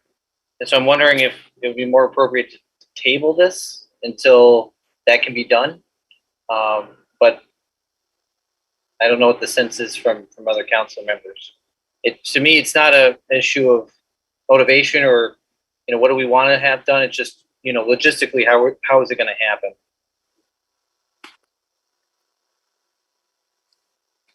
I guess I would. Ms. Berthelot, followed by Mr. Aylesworth. I am going to respectfully disagree with Councillor Bruder. I think that this does not call for those decisions to be made, that it's clear that different people are thinking about it differently, but the resolution doesn't dictate anything about hiring or who needs to do any particular thing. It just lays out a very thoughtful document about what needs to happen going forward. And truly, the earlier we get started, the better for ourselves and for our children. So I would rather go forward this evening. Thank you. Mr. Aylesworth? I would actually, which might sound contrary to the tone of some of the things I said earlier, but I would echo what Councilor Berthelot just said. While the resolution is somewhat prescriptive in terms of the objectives and outcomes that this is seeking to achieve, and we have sort of, dived in a little bit to some of the methods and the logistics and how this would be accomplished, and those are critical details that absolutely I would echo what Mr. Bruder just said. There's more discussion to be had. I don't think we're all necessarily on the same page of how to kind of create the secret sauce. But I think that, I'm relatively comfortable with the resolution, the intent of the resolution as stated, with recognition that a lot of the specificity in terms of how we get from A to B, is still to be, debated and potentially debated in a spirited way. Is it anybody else? Mr. Osberger? I think I would have to share in Mr. Bruder's assessment that I think there's still maybe a little more work that needs to be done and that needs to be tabled.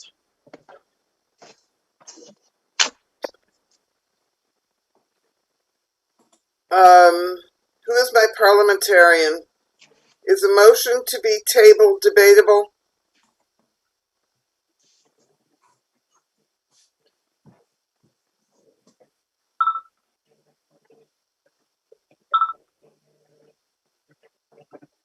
Mr. Shaken is looking it up.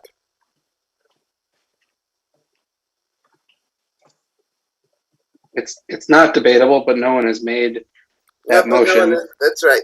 All right. Here's my thinking on this. First of all, I would like to see, once the motion is made, for not the motion to table, once the motion declaring a climate emergency, a resolution is made, I would like to see some of Mr. Thorson.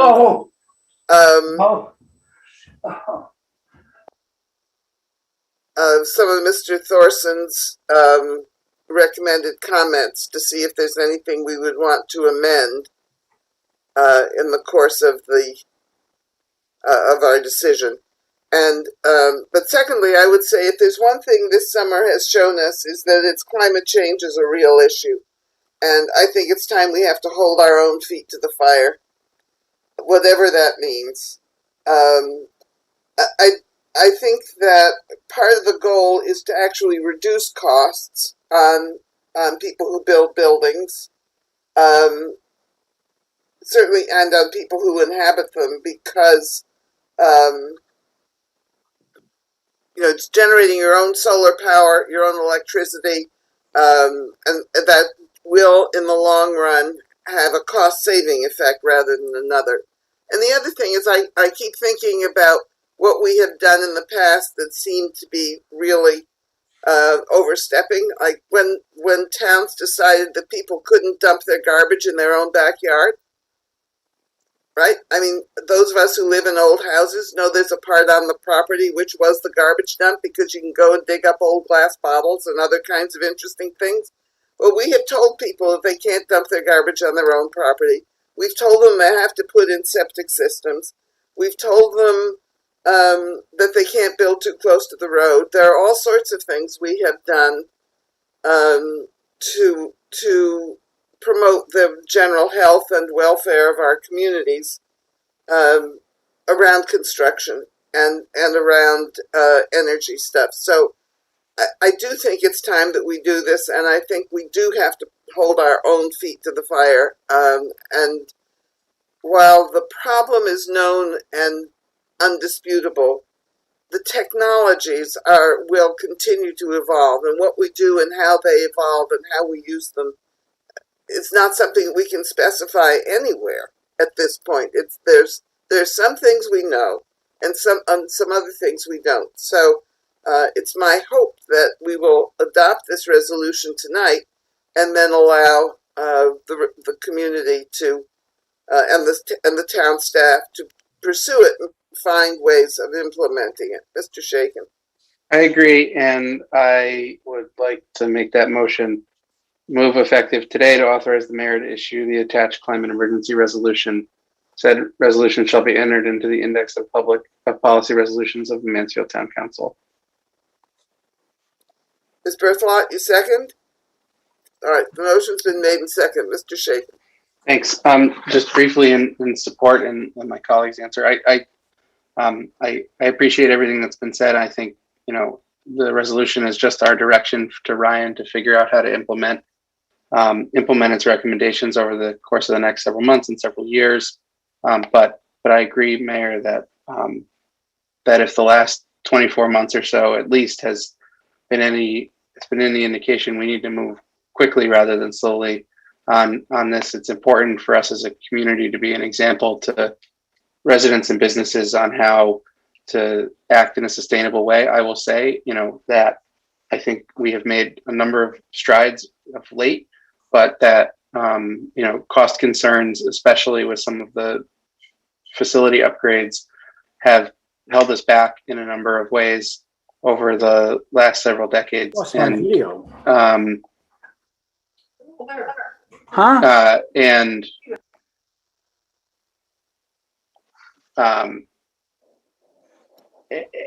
I think that's left us, when you combine it with our aging municipal infrastructure in terms of our buildings, in a situation where we're burning a lot of fossil fuels and more than some communities with newer facilities who've been a little bit more proactive about climate change within their town government. So I appreciate that in 2030 we may not be at a place with enough horsepower behind electric trucks to plow snow, but we're definitely already at a place where we can have facilities that don't burn diesel fuel to heat themselves. And to the extent that we as a council need to take action over the next several years to make that happen, I think this is an important first step for us to take that action. Let's establish a baseline and get to a place where we can plan to reduce our emissions significantly. So I hope my colleagues will support it. I think it's an important thing for us to do. And I appreciate the Sustainability Committee coming to us with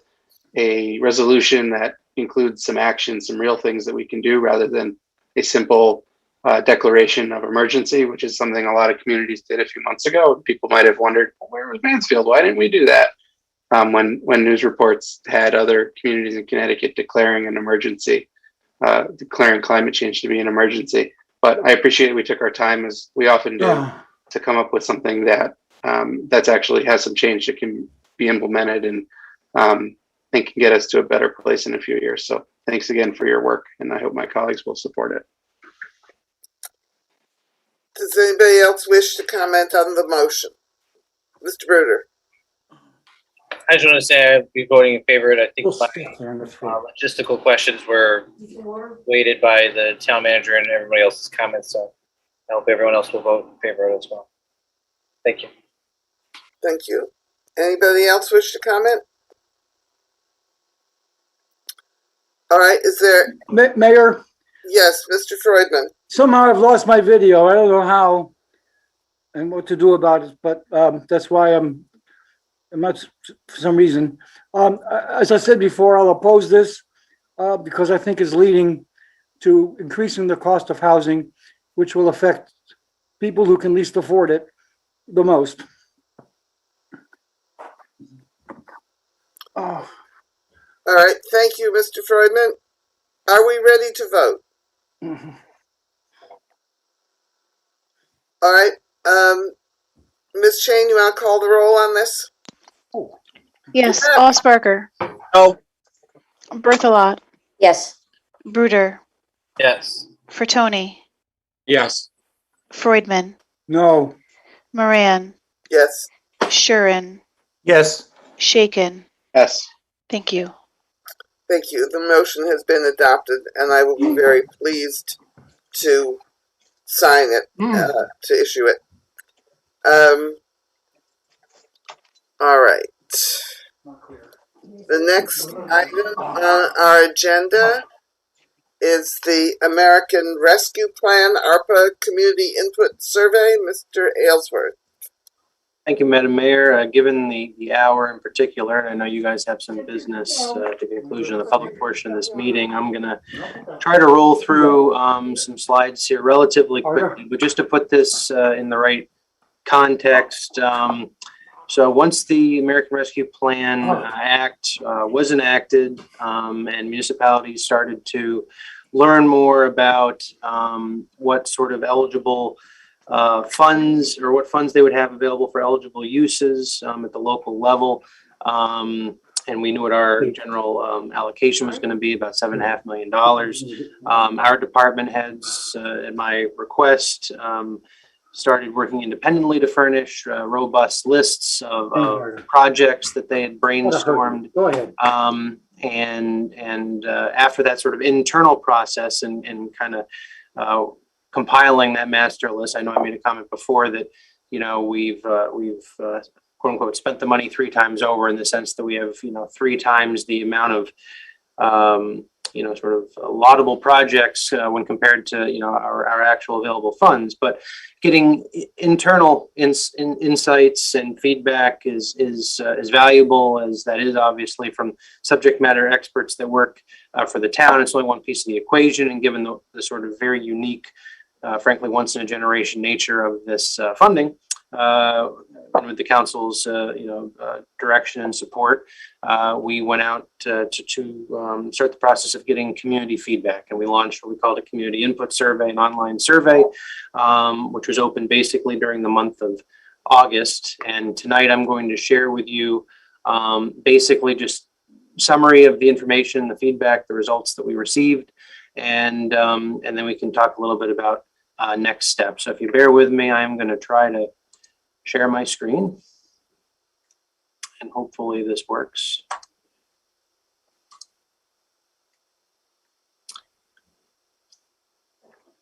All right, looks like everybody's seeing title slides. So, so the broad objectives of the survey, obviously we want to promote a public engagement in the planning process, you know, because of the significant nature of these funds, the one-time nature of these funds. We want to make sure that we get community input, and that, you know, there's a sense of shared ownership in the direction that we go as a community. You know, along those lines, we also want to, you know, use the survey as a sort of an educational instrument too, and help convey to our residents how significant this opportunity is, and ultimately help the town and our staff, our town council and our staff, gauge public support for various potential rescue plan funded projects, programs, or initiatives. The survey ended up being 17 questions. It was a combination of ranked choice. At least one of the first question was a ranked choice question.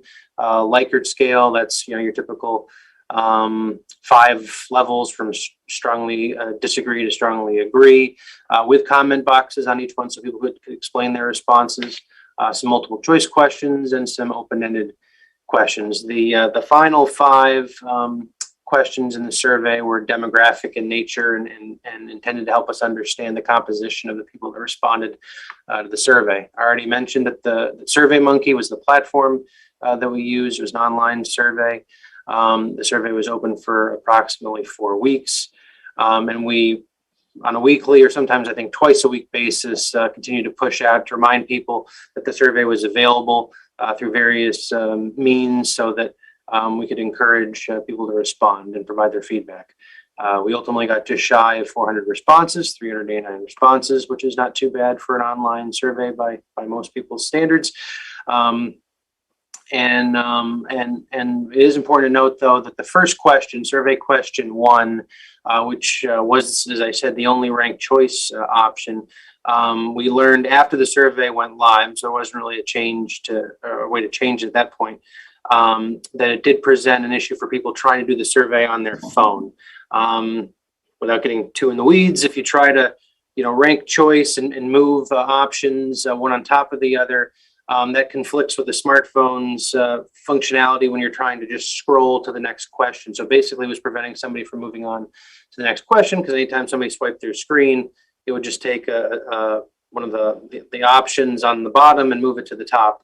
And so basically, we were told a lot of people ended up having to move to a laptop or another device to complete the survey. So we definitely apologize for that. That was an unintended consequence and not something we anticipated would happen, quite obviously. Jumping into the results, I'm just going to run through these on a per question basis. And actually, before I do, there's a slide to this effect at the end, but I just want to start by saying, in addition to all the feedback that members of the council and department heads provided on the actual questions, the wording and the sort of the aims of the questions, I want to especially thank Linda Painter, our Director of Planning and Development, who really did yeoman's work going through the 400 responses, 400 surveys that were completed, but doing a very thoughtful, very robust analysis of the open-ended data in particular that was provided. As you can appreciate, if you have 17 questions and there's something like 100 comments on each one, that's 1,700 comments that she had to read, some short, some paragraphs long, and kind of lump them into themes to make the data more manageable for me to present to you and for us to digest. So huge thank you to Linda, Ms. Painter, and huge thank you to our town clerk, Sarah Ann Shane, who helped Linda in her efforts. So couldn't have done it without staff, and we have fantastic staff. Very, very appreciative. So jumping into survey question 1, this was the ranked choice. It basically laid out 7 broad buckets of eligible use categories.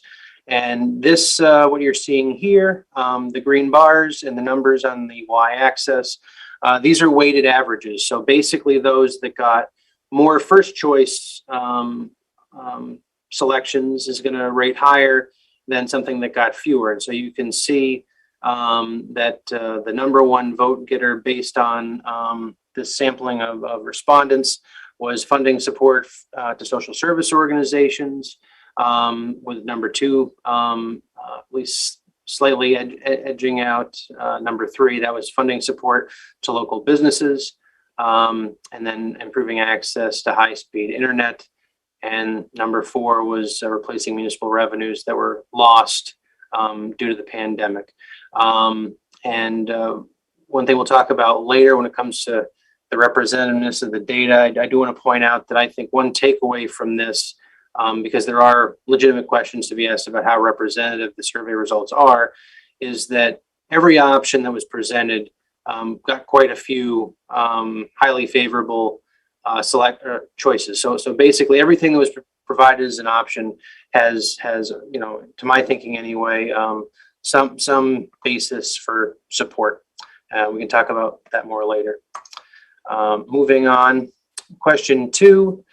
This is where we started diving into levels of support for each of those 7 specific areas. So when it comes to replacing lost municipal revenues that were foregone as a result of the pandemic, you can see that the most frequently selected option was agree. The second option was sort of a neutral response. and strongly disagree and strongly agree were roughly equivalent. But the vast majority of people that responded to this question said that they agree that replacing lost revenue, municipal revenue as a result of the pandemic, should be a priority. This is where, I want to again thank Ms. Painter, because of the, I don't know exactly how many responded to this question, probably 50 or 60 people provided an open-ended comment to this question. She went through and identified 6 broad thematic categories that each of those responses kind of fit into. And so you can see here that the largest group of response happens to be in a category of opposition to using funds to subsidize the Mansfield Community Center. But I want to point out that, and this was partly at the request of some members of the council who wanted to see an example of each of these uses included in the phraseology of the question, that because we specifically highlighted one potential use as being replacing lost revenues at the community center, it was somewhat inevitable that quite a few responses might be specifically geared to the community center, since we called it out in the question.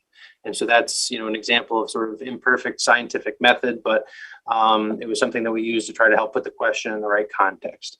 I'm not going to go through each the theme categories. You have the survey data, and I have access to all the raw data as well, but you can see where some of the other responses fell. Results of survey question 3.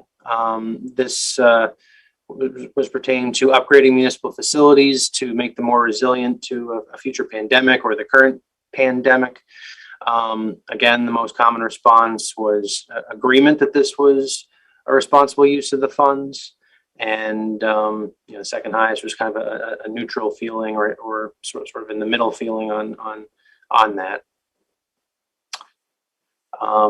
The number one sort of bucket of comments related to this question was general support for improvements, and then specific recommendations that the respondent included in their comments for what should be included. And obviously, those suggestions about what could or should be included ran a wide spectrum.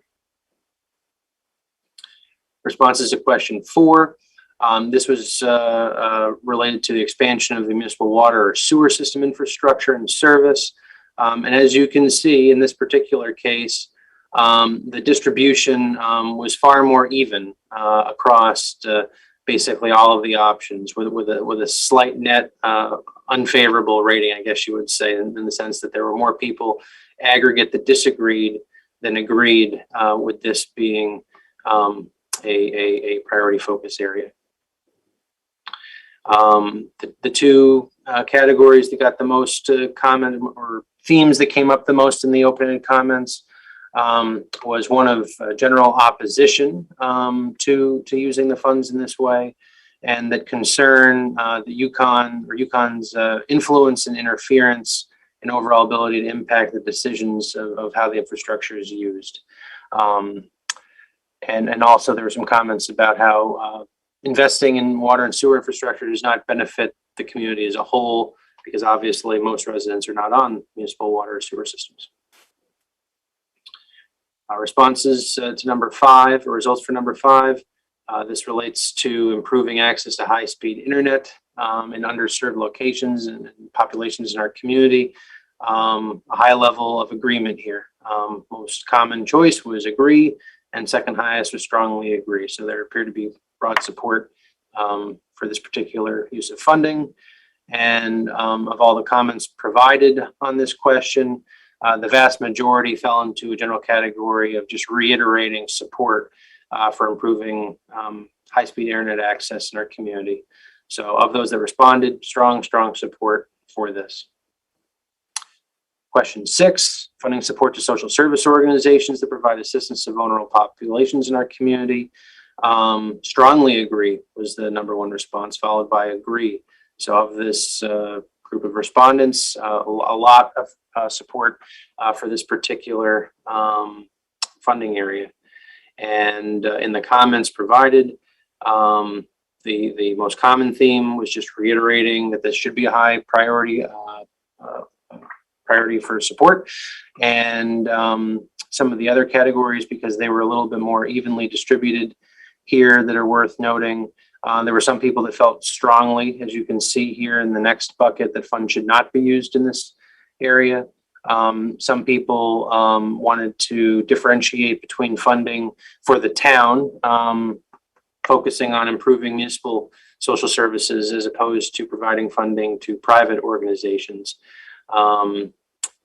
Moving on to question 7. This is funding support to local businesses to promote and stimulate economic development. Most common response was agree, followed by strongly agree. So again, of the people that responded to this question, strong support for this use of the funding.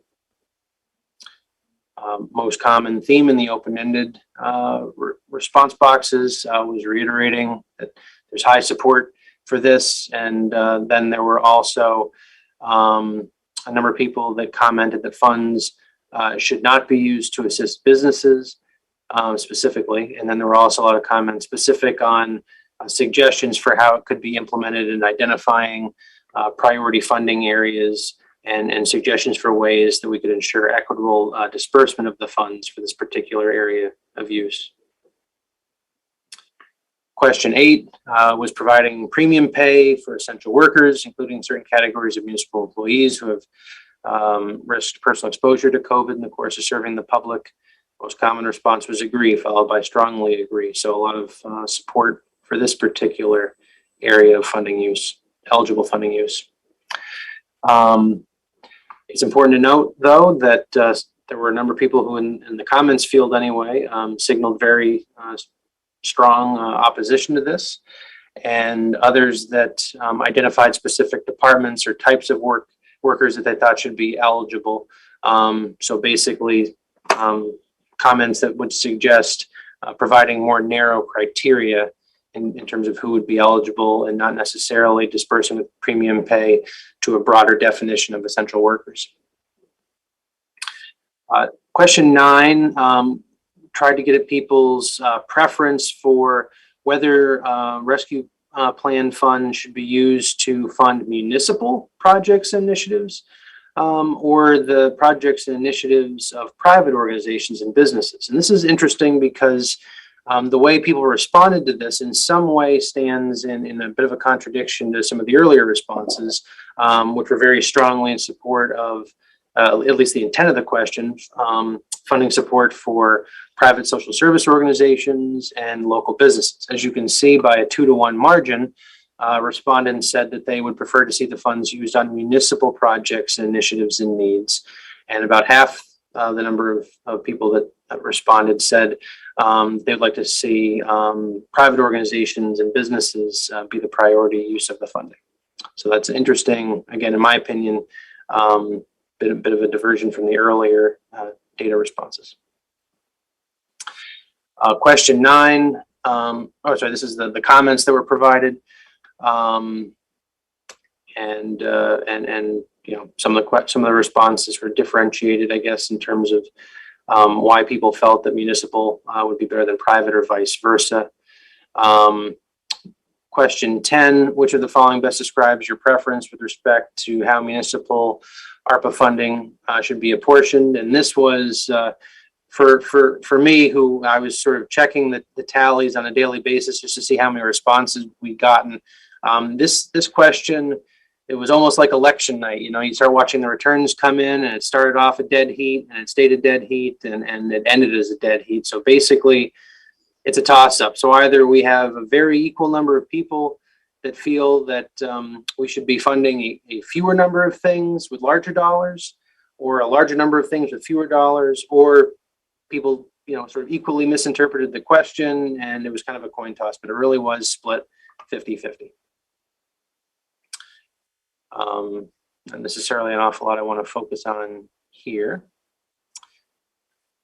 Question 11 was an open-ended question. We asked people to provide any other feedback they have regarding how the town should use ARPA funding, basically beyond the sort of specific bins that we laid out for them. And people provided a number of miscellaneous suggestions for high priority and low priority projects and initiatives. Some people focused their comments on the need to provide residents tax relief.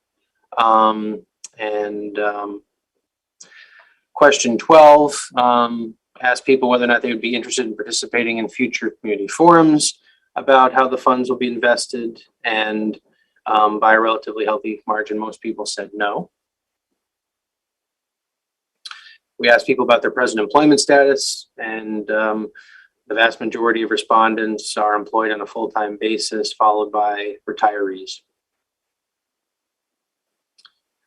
We asked people about their approximate household income. A lot of people preferred not to say, but this is sort of your almost perfect normal distribution, which we kind of would expect. So in this sense, it was pretty representative, I guess, by income, with the most common income range as a household being 100,000 to about 150,000. We asked people about their residency status, and interestingly, I'm a UConn student living on campus. We got 0 responses, and I guess that's a little telling that, you know, the survey ended basically, it might even been the same day that students were reporting to campus. So I guess that kind of makes sense. But most people live in town, they are a permanent resident of town, and they live and work in Mansfield, which, you know, I think for anybody who's concerned about non-residents who would have fallen into a category of just working in town or owning a business in town but not living in town, skewing the results, that didn't seem to be a problem here. Most everybody that completed the survey lives in town and works in town. The vast majority of respondents were Caucasian or white, and then there were a little over 20% that preferred not to report in the survey their ethnicity. Pretty wide age distribution with most people following in the 35 to 65 plus category. Fewer respondents in the younger end of the spectrum, and 65 plus was the most common age bracket. So that's a quick summation of the responses, and I just want to, you know, I guess highlight, at least in my mind, some of the key observations and takeaways. I don't believe, nor do I think going into this we thought it would be, but I want to stress that I don't think we can hang our hat on this sample being, you know, decidedly representative of the views of our residents. I think there were a number of tells, I guess you could say, that there were pockets of stakeholder groups that were disproportionately represented. And I guess one example I would show is that, which isn't a bad thing, we want everybody who's interested to take the survey, but the survey was definitely distributed to either supporters of or families affiliated with Little League, because a huge number of the responses we got were specific to upgrading Little League ball fields and Little League lighting. And so, you know, again, can't say this definitively, but it's quite possible that, you know, folks in that particular stakeholder group, their priorities and passions might not dovetail with or reflect what the population as a whole, where their priorities are. Again, I start off by saying that I think the responses showed that all eligible use categories have some level of support. Nothing was absolutely, you know, disdained by all respondents. So I think the council has some real, you know, decision-making and deliberation in front of it when it comes to what categories to invest in the most. Although, again, based on the survey results, there was some separation amongst the 400 responses between some of the categories. That was clear. Respondents were evenly split between dedicating a larger amount of dollars for a smaller number of uses versus dedicating smaller amounts of dollars for a larger number of uses. So that philosophical sort of split was pretty equal. And definitely, I think that, you know, there's strong reason to believe that even if this response, these respondents aren't representative, that even with a representative sample, I think the really strong support for supporting providing financial support to external organizations, even if that was disproportionately supported in this data set, I think it was so strongly supported that a more representative sample would probably still show strong support for that. So I think that's definitely a theme that the council should take seriously. And I already mentioned one of the contradictions that I saw, which was a strong preference expressed by a 2-to-1 margin of using ARPA funds to invest in municipal projects and initiatives versus private organizations. Seemed to fly in the face of some of the comments that were made to the questions and their expressed voting preferences. So at the end of the day, there's definitely a lot of deliberation that still needs to happen and trade-offs that need to be confronted. So next steps, we've talked about organizing a community forum or forums, basically focus groups. It'd be administered virtually given the current situation to explore some of these themes in further detail. If we move forward in that direction, I see those being organized and taking place later this month or early next month. Department heads in a simultaneous track with this response data and with some of the information that comes out of the focus groups would be reevaluating their earlier proposals and potentially revising their prior recommendations based on the community input. That would be happening during the month of October. They would transmit any updated recommendations to me, and I would in turn convey or transmit my official recommendations to the town council. The timeline I see that happening on would be later next month or the latter portion next month.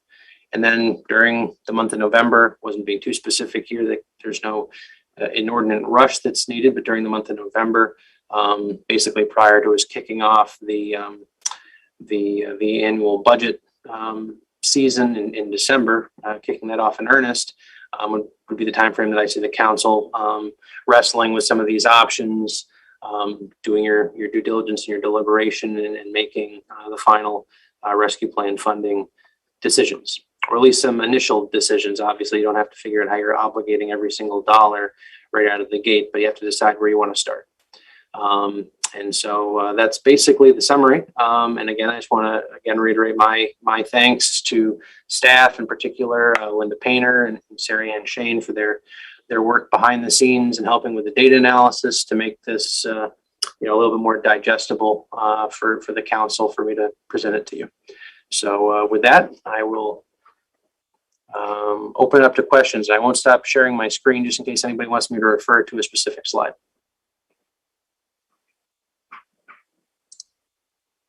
All right, that's a lot of information that got pulled out of a very simple questionnaire. Imagine if it had been 100 questions. Yeah, right. Good thing you didn't do more, because what it really looks like is two things. One, it may have been skewed by a particular group, but also the town as a whole seems to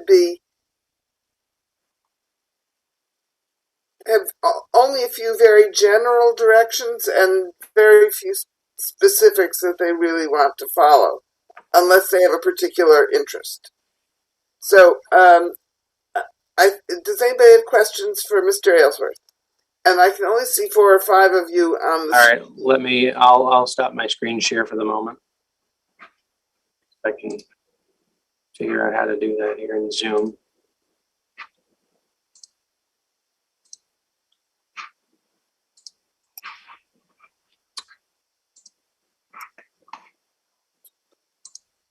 All right, we're back. I just disappeared. Where did I go? I can see everybody at the moment. Hopefully others can see. Wait a second.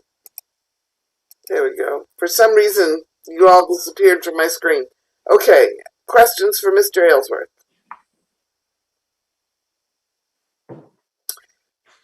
All right, what I think this means is we're waiting for your recommendations and then we'll figure out what we do next. I just want to say, last note on this, I do appreciate the council's encouragement to go out to the community to get feedback. Again, we can talk all night about how 400-ish data points don't necessarily, tell you everything you want to know about how 25,000 people in the community feel about things, but this is still really important to do. Sends the right signal to our community that we want to listen. And so thanks for that. And thank you guys for all the work you did on it too. Okay, questions? We'll wait for the next stage of this, which is a series of requests.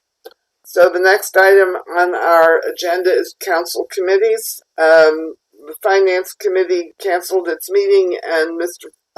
Katzenberger isn't here.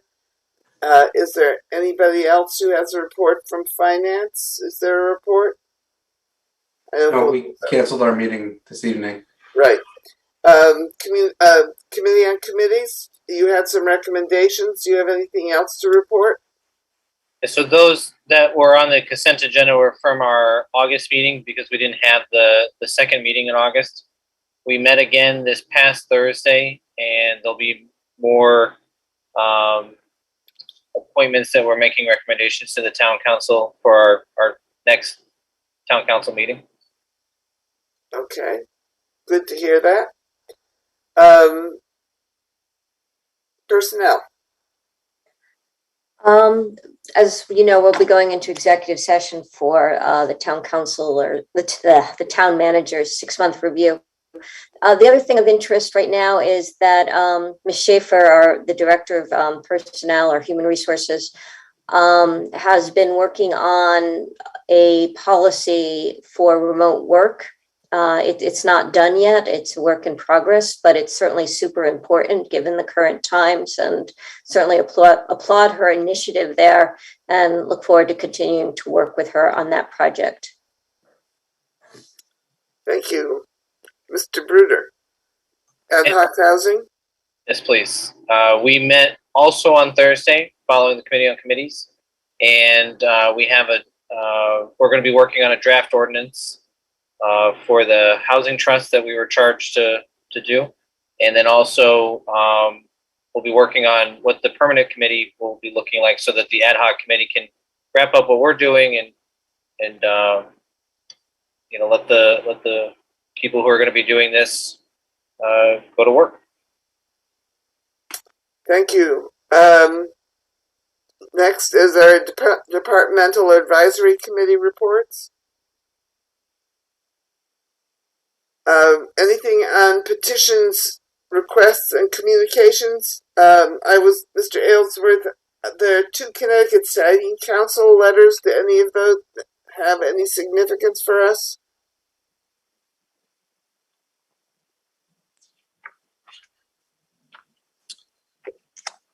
We reached the witching hour. My brain's starting to shut down. I don't think so. Okay. All right. Future agendas. This is what?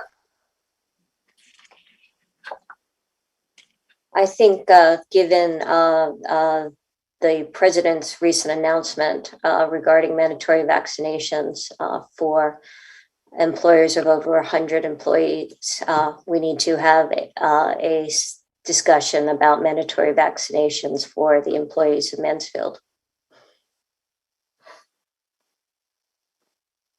Mr. Aylesworth, do you want to comment on that? Yep. Just to comment that certainly understand the reason for Ms. Berthelot's expressed thought or concern, and certainly something we've been talking about amongst the management team as well as the mayor and deputy mayor. I've brought you into this conversation.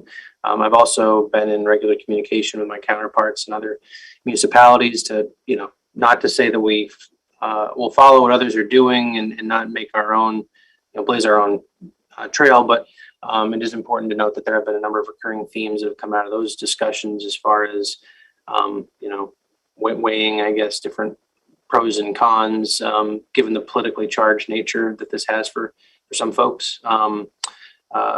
We have been talking about at a minimum initial sort of step, I guess I should say, we could take to perform a census of our employees' vaccination status, just so we can see kind of as a baseline where we're starting. I think we would find that we are at a very, very high level of very, very high vaccination level amongst town employees, but you know, 100% is obviously the goal. And so I appreciate where the question and concern is coming from, and it's certainly something that we're talking about at a staff level. And I would reiterate that I really would like to see it at an agenda level. I appreciate the political significance of the conversation, but also recognize that there are costs associated with people getting sick with COVID, but also that there are people who are very fragile, and children who are not vaccinated, that we have a role to, we have a duty to at least have this conversation in an open forum. Okay, thank you. Mr. Aylesworth, Ms. Berthold, are you asking for this at our next meeting or at a meeting to come soon?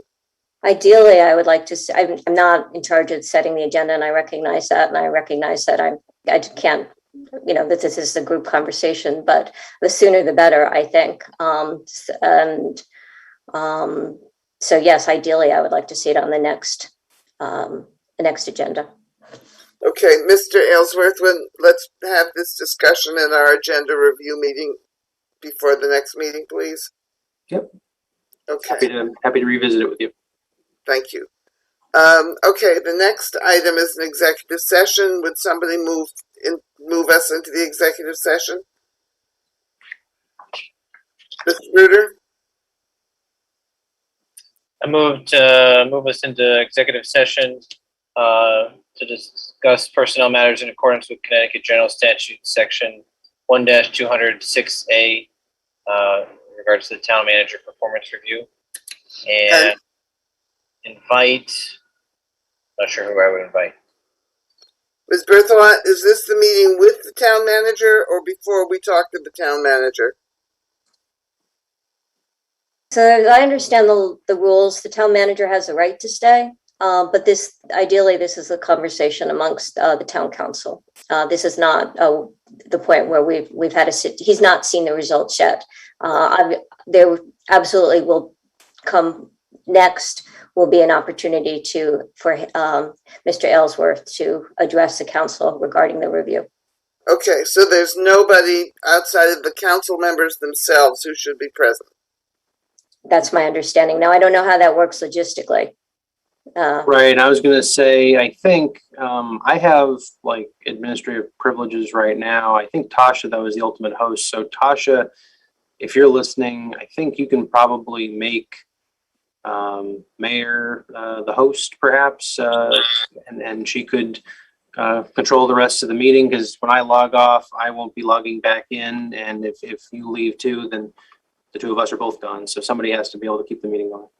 Okay, I'll do that. And then we will have to reconvene to adjourn. Mr. Osberger, before we take the motion. I'd like to second Sam's motion. Okay, thank you. All right. Glad you remembered that. Okay, I am the host now, and recording stopped. So you do have host privileges? You saw that come up? Yep. Okay, great. All right. Oh, I assigned it to her. Okay. We need to record our vote. We haven't voted to enter executive session yet. I just heard the recording stop. We're not there yet. Recording in progress. Okay, all those in favor of going into executive session, wave. All right, we're unanimous going into executive session. Recording stopped. All right. Have a good evening, all. And Tony, if you have any issues closing out the meeting, just let me know. Will do. All right. Bye-bye. Thank you, Ryan, for your lengthy presentation. Yes, thank you. Thanks for the length. All right. Bye-bye. Madam Mayor, would you please or designate to have someone record the time at which you adjourn tonight, as well as who moves and who seconds that adjournment? Sure. And then send it in an email to me tomorrow. Much appreciated. I will do that. Thank you. Good night, all. Good night.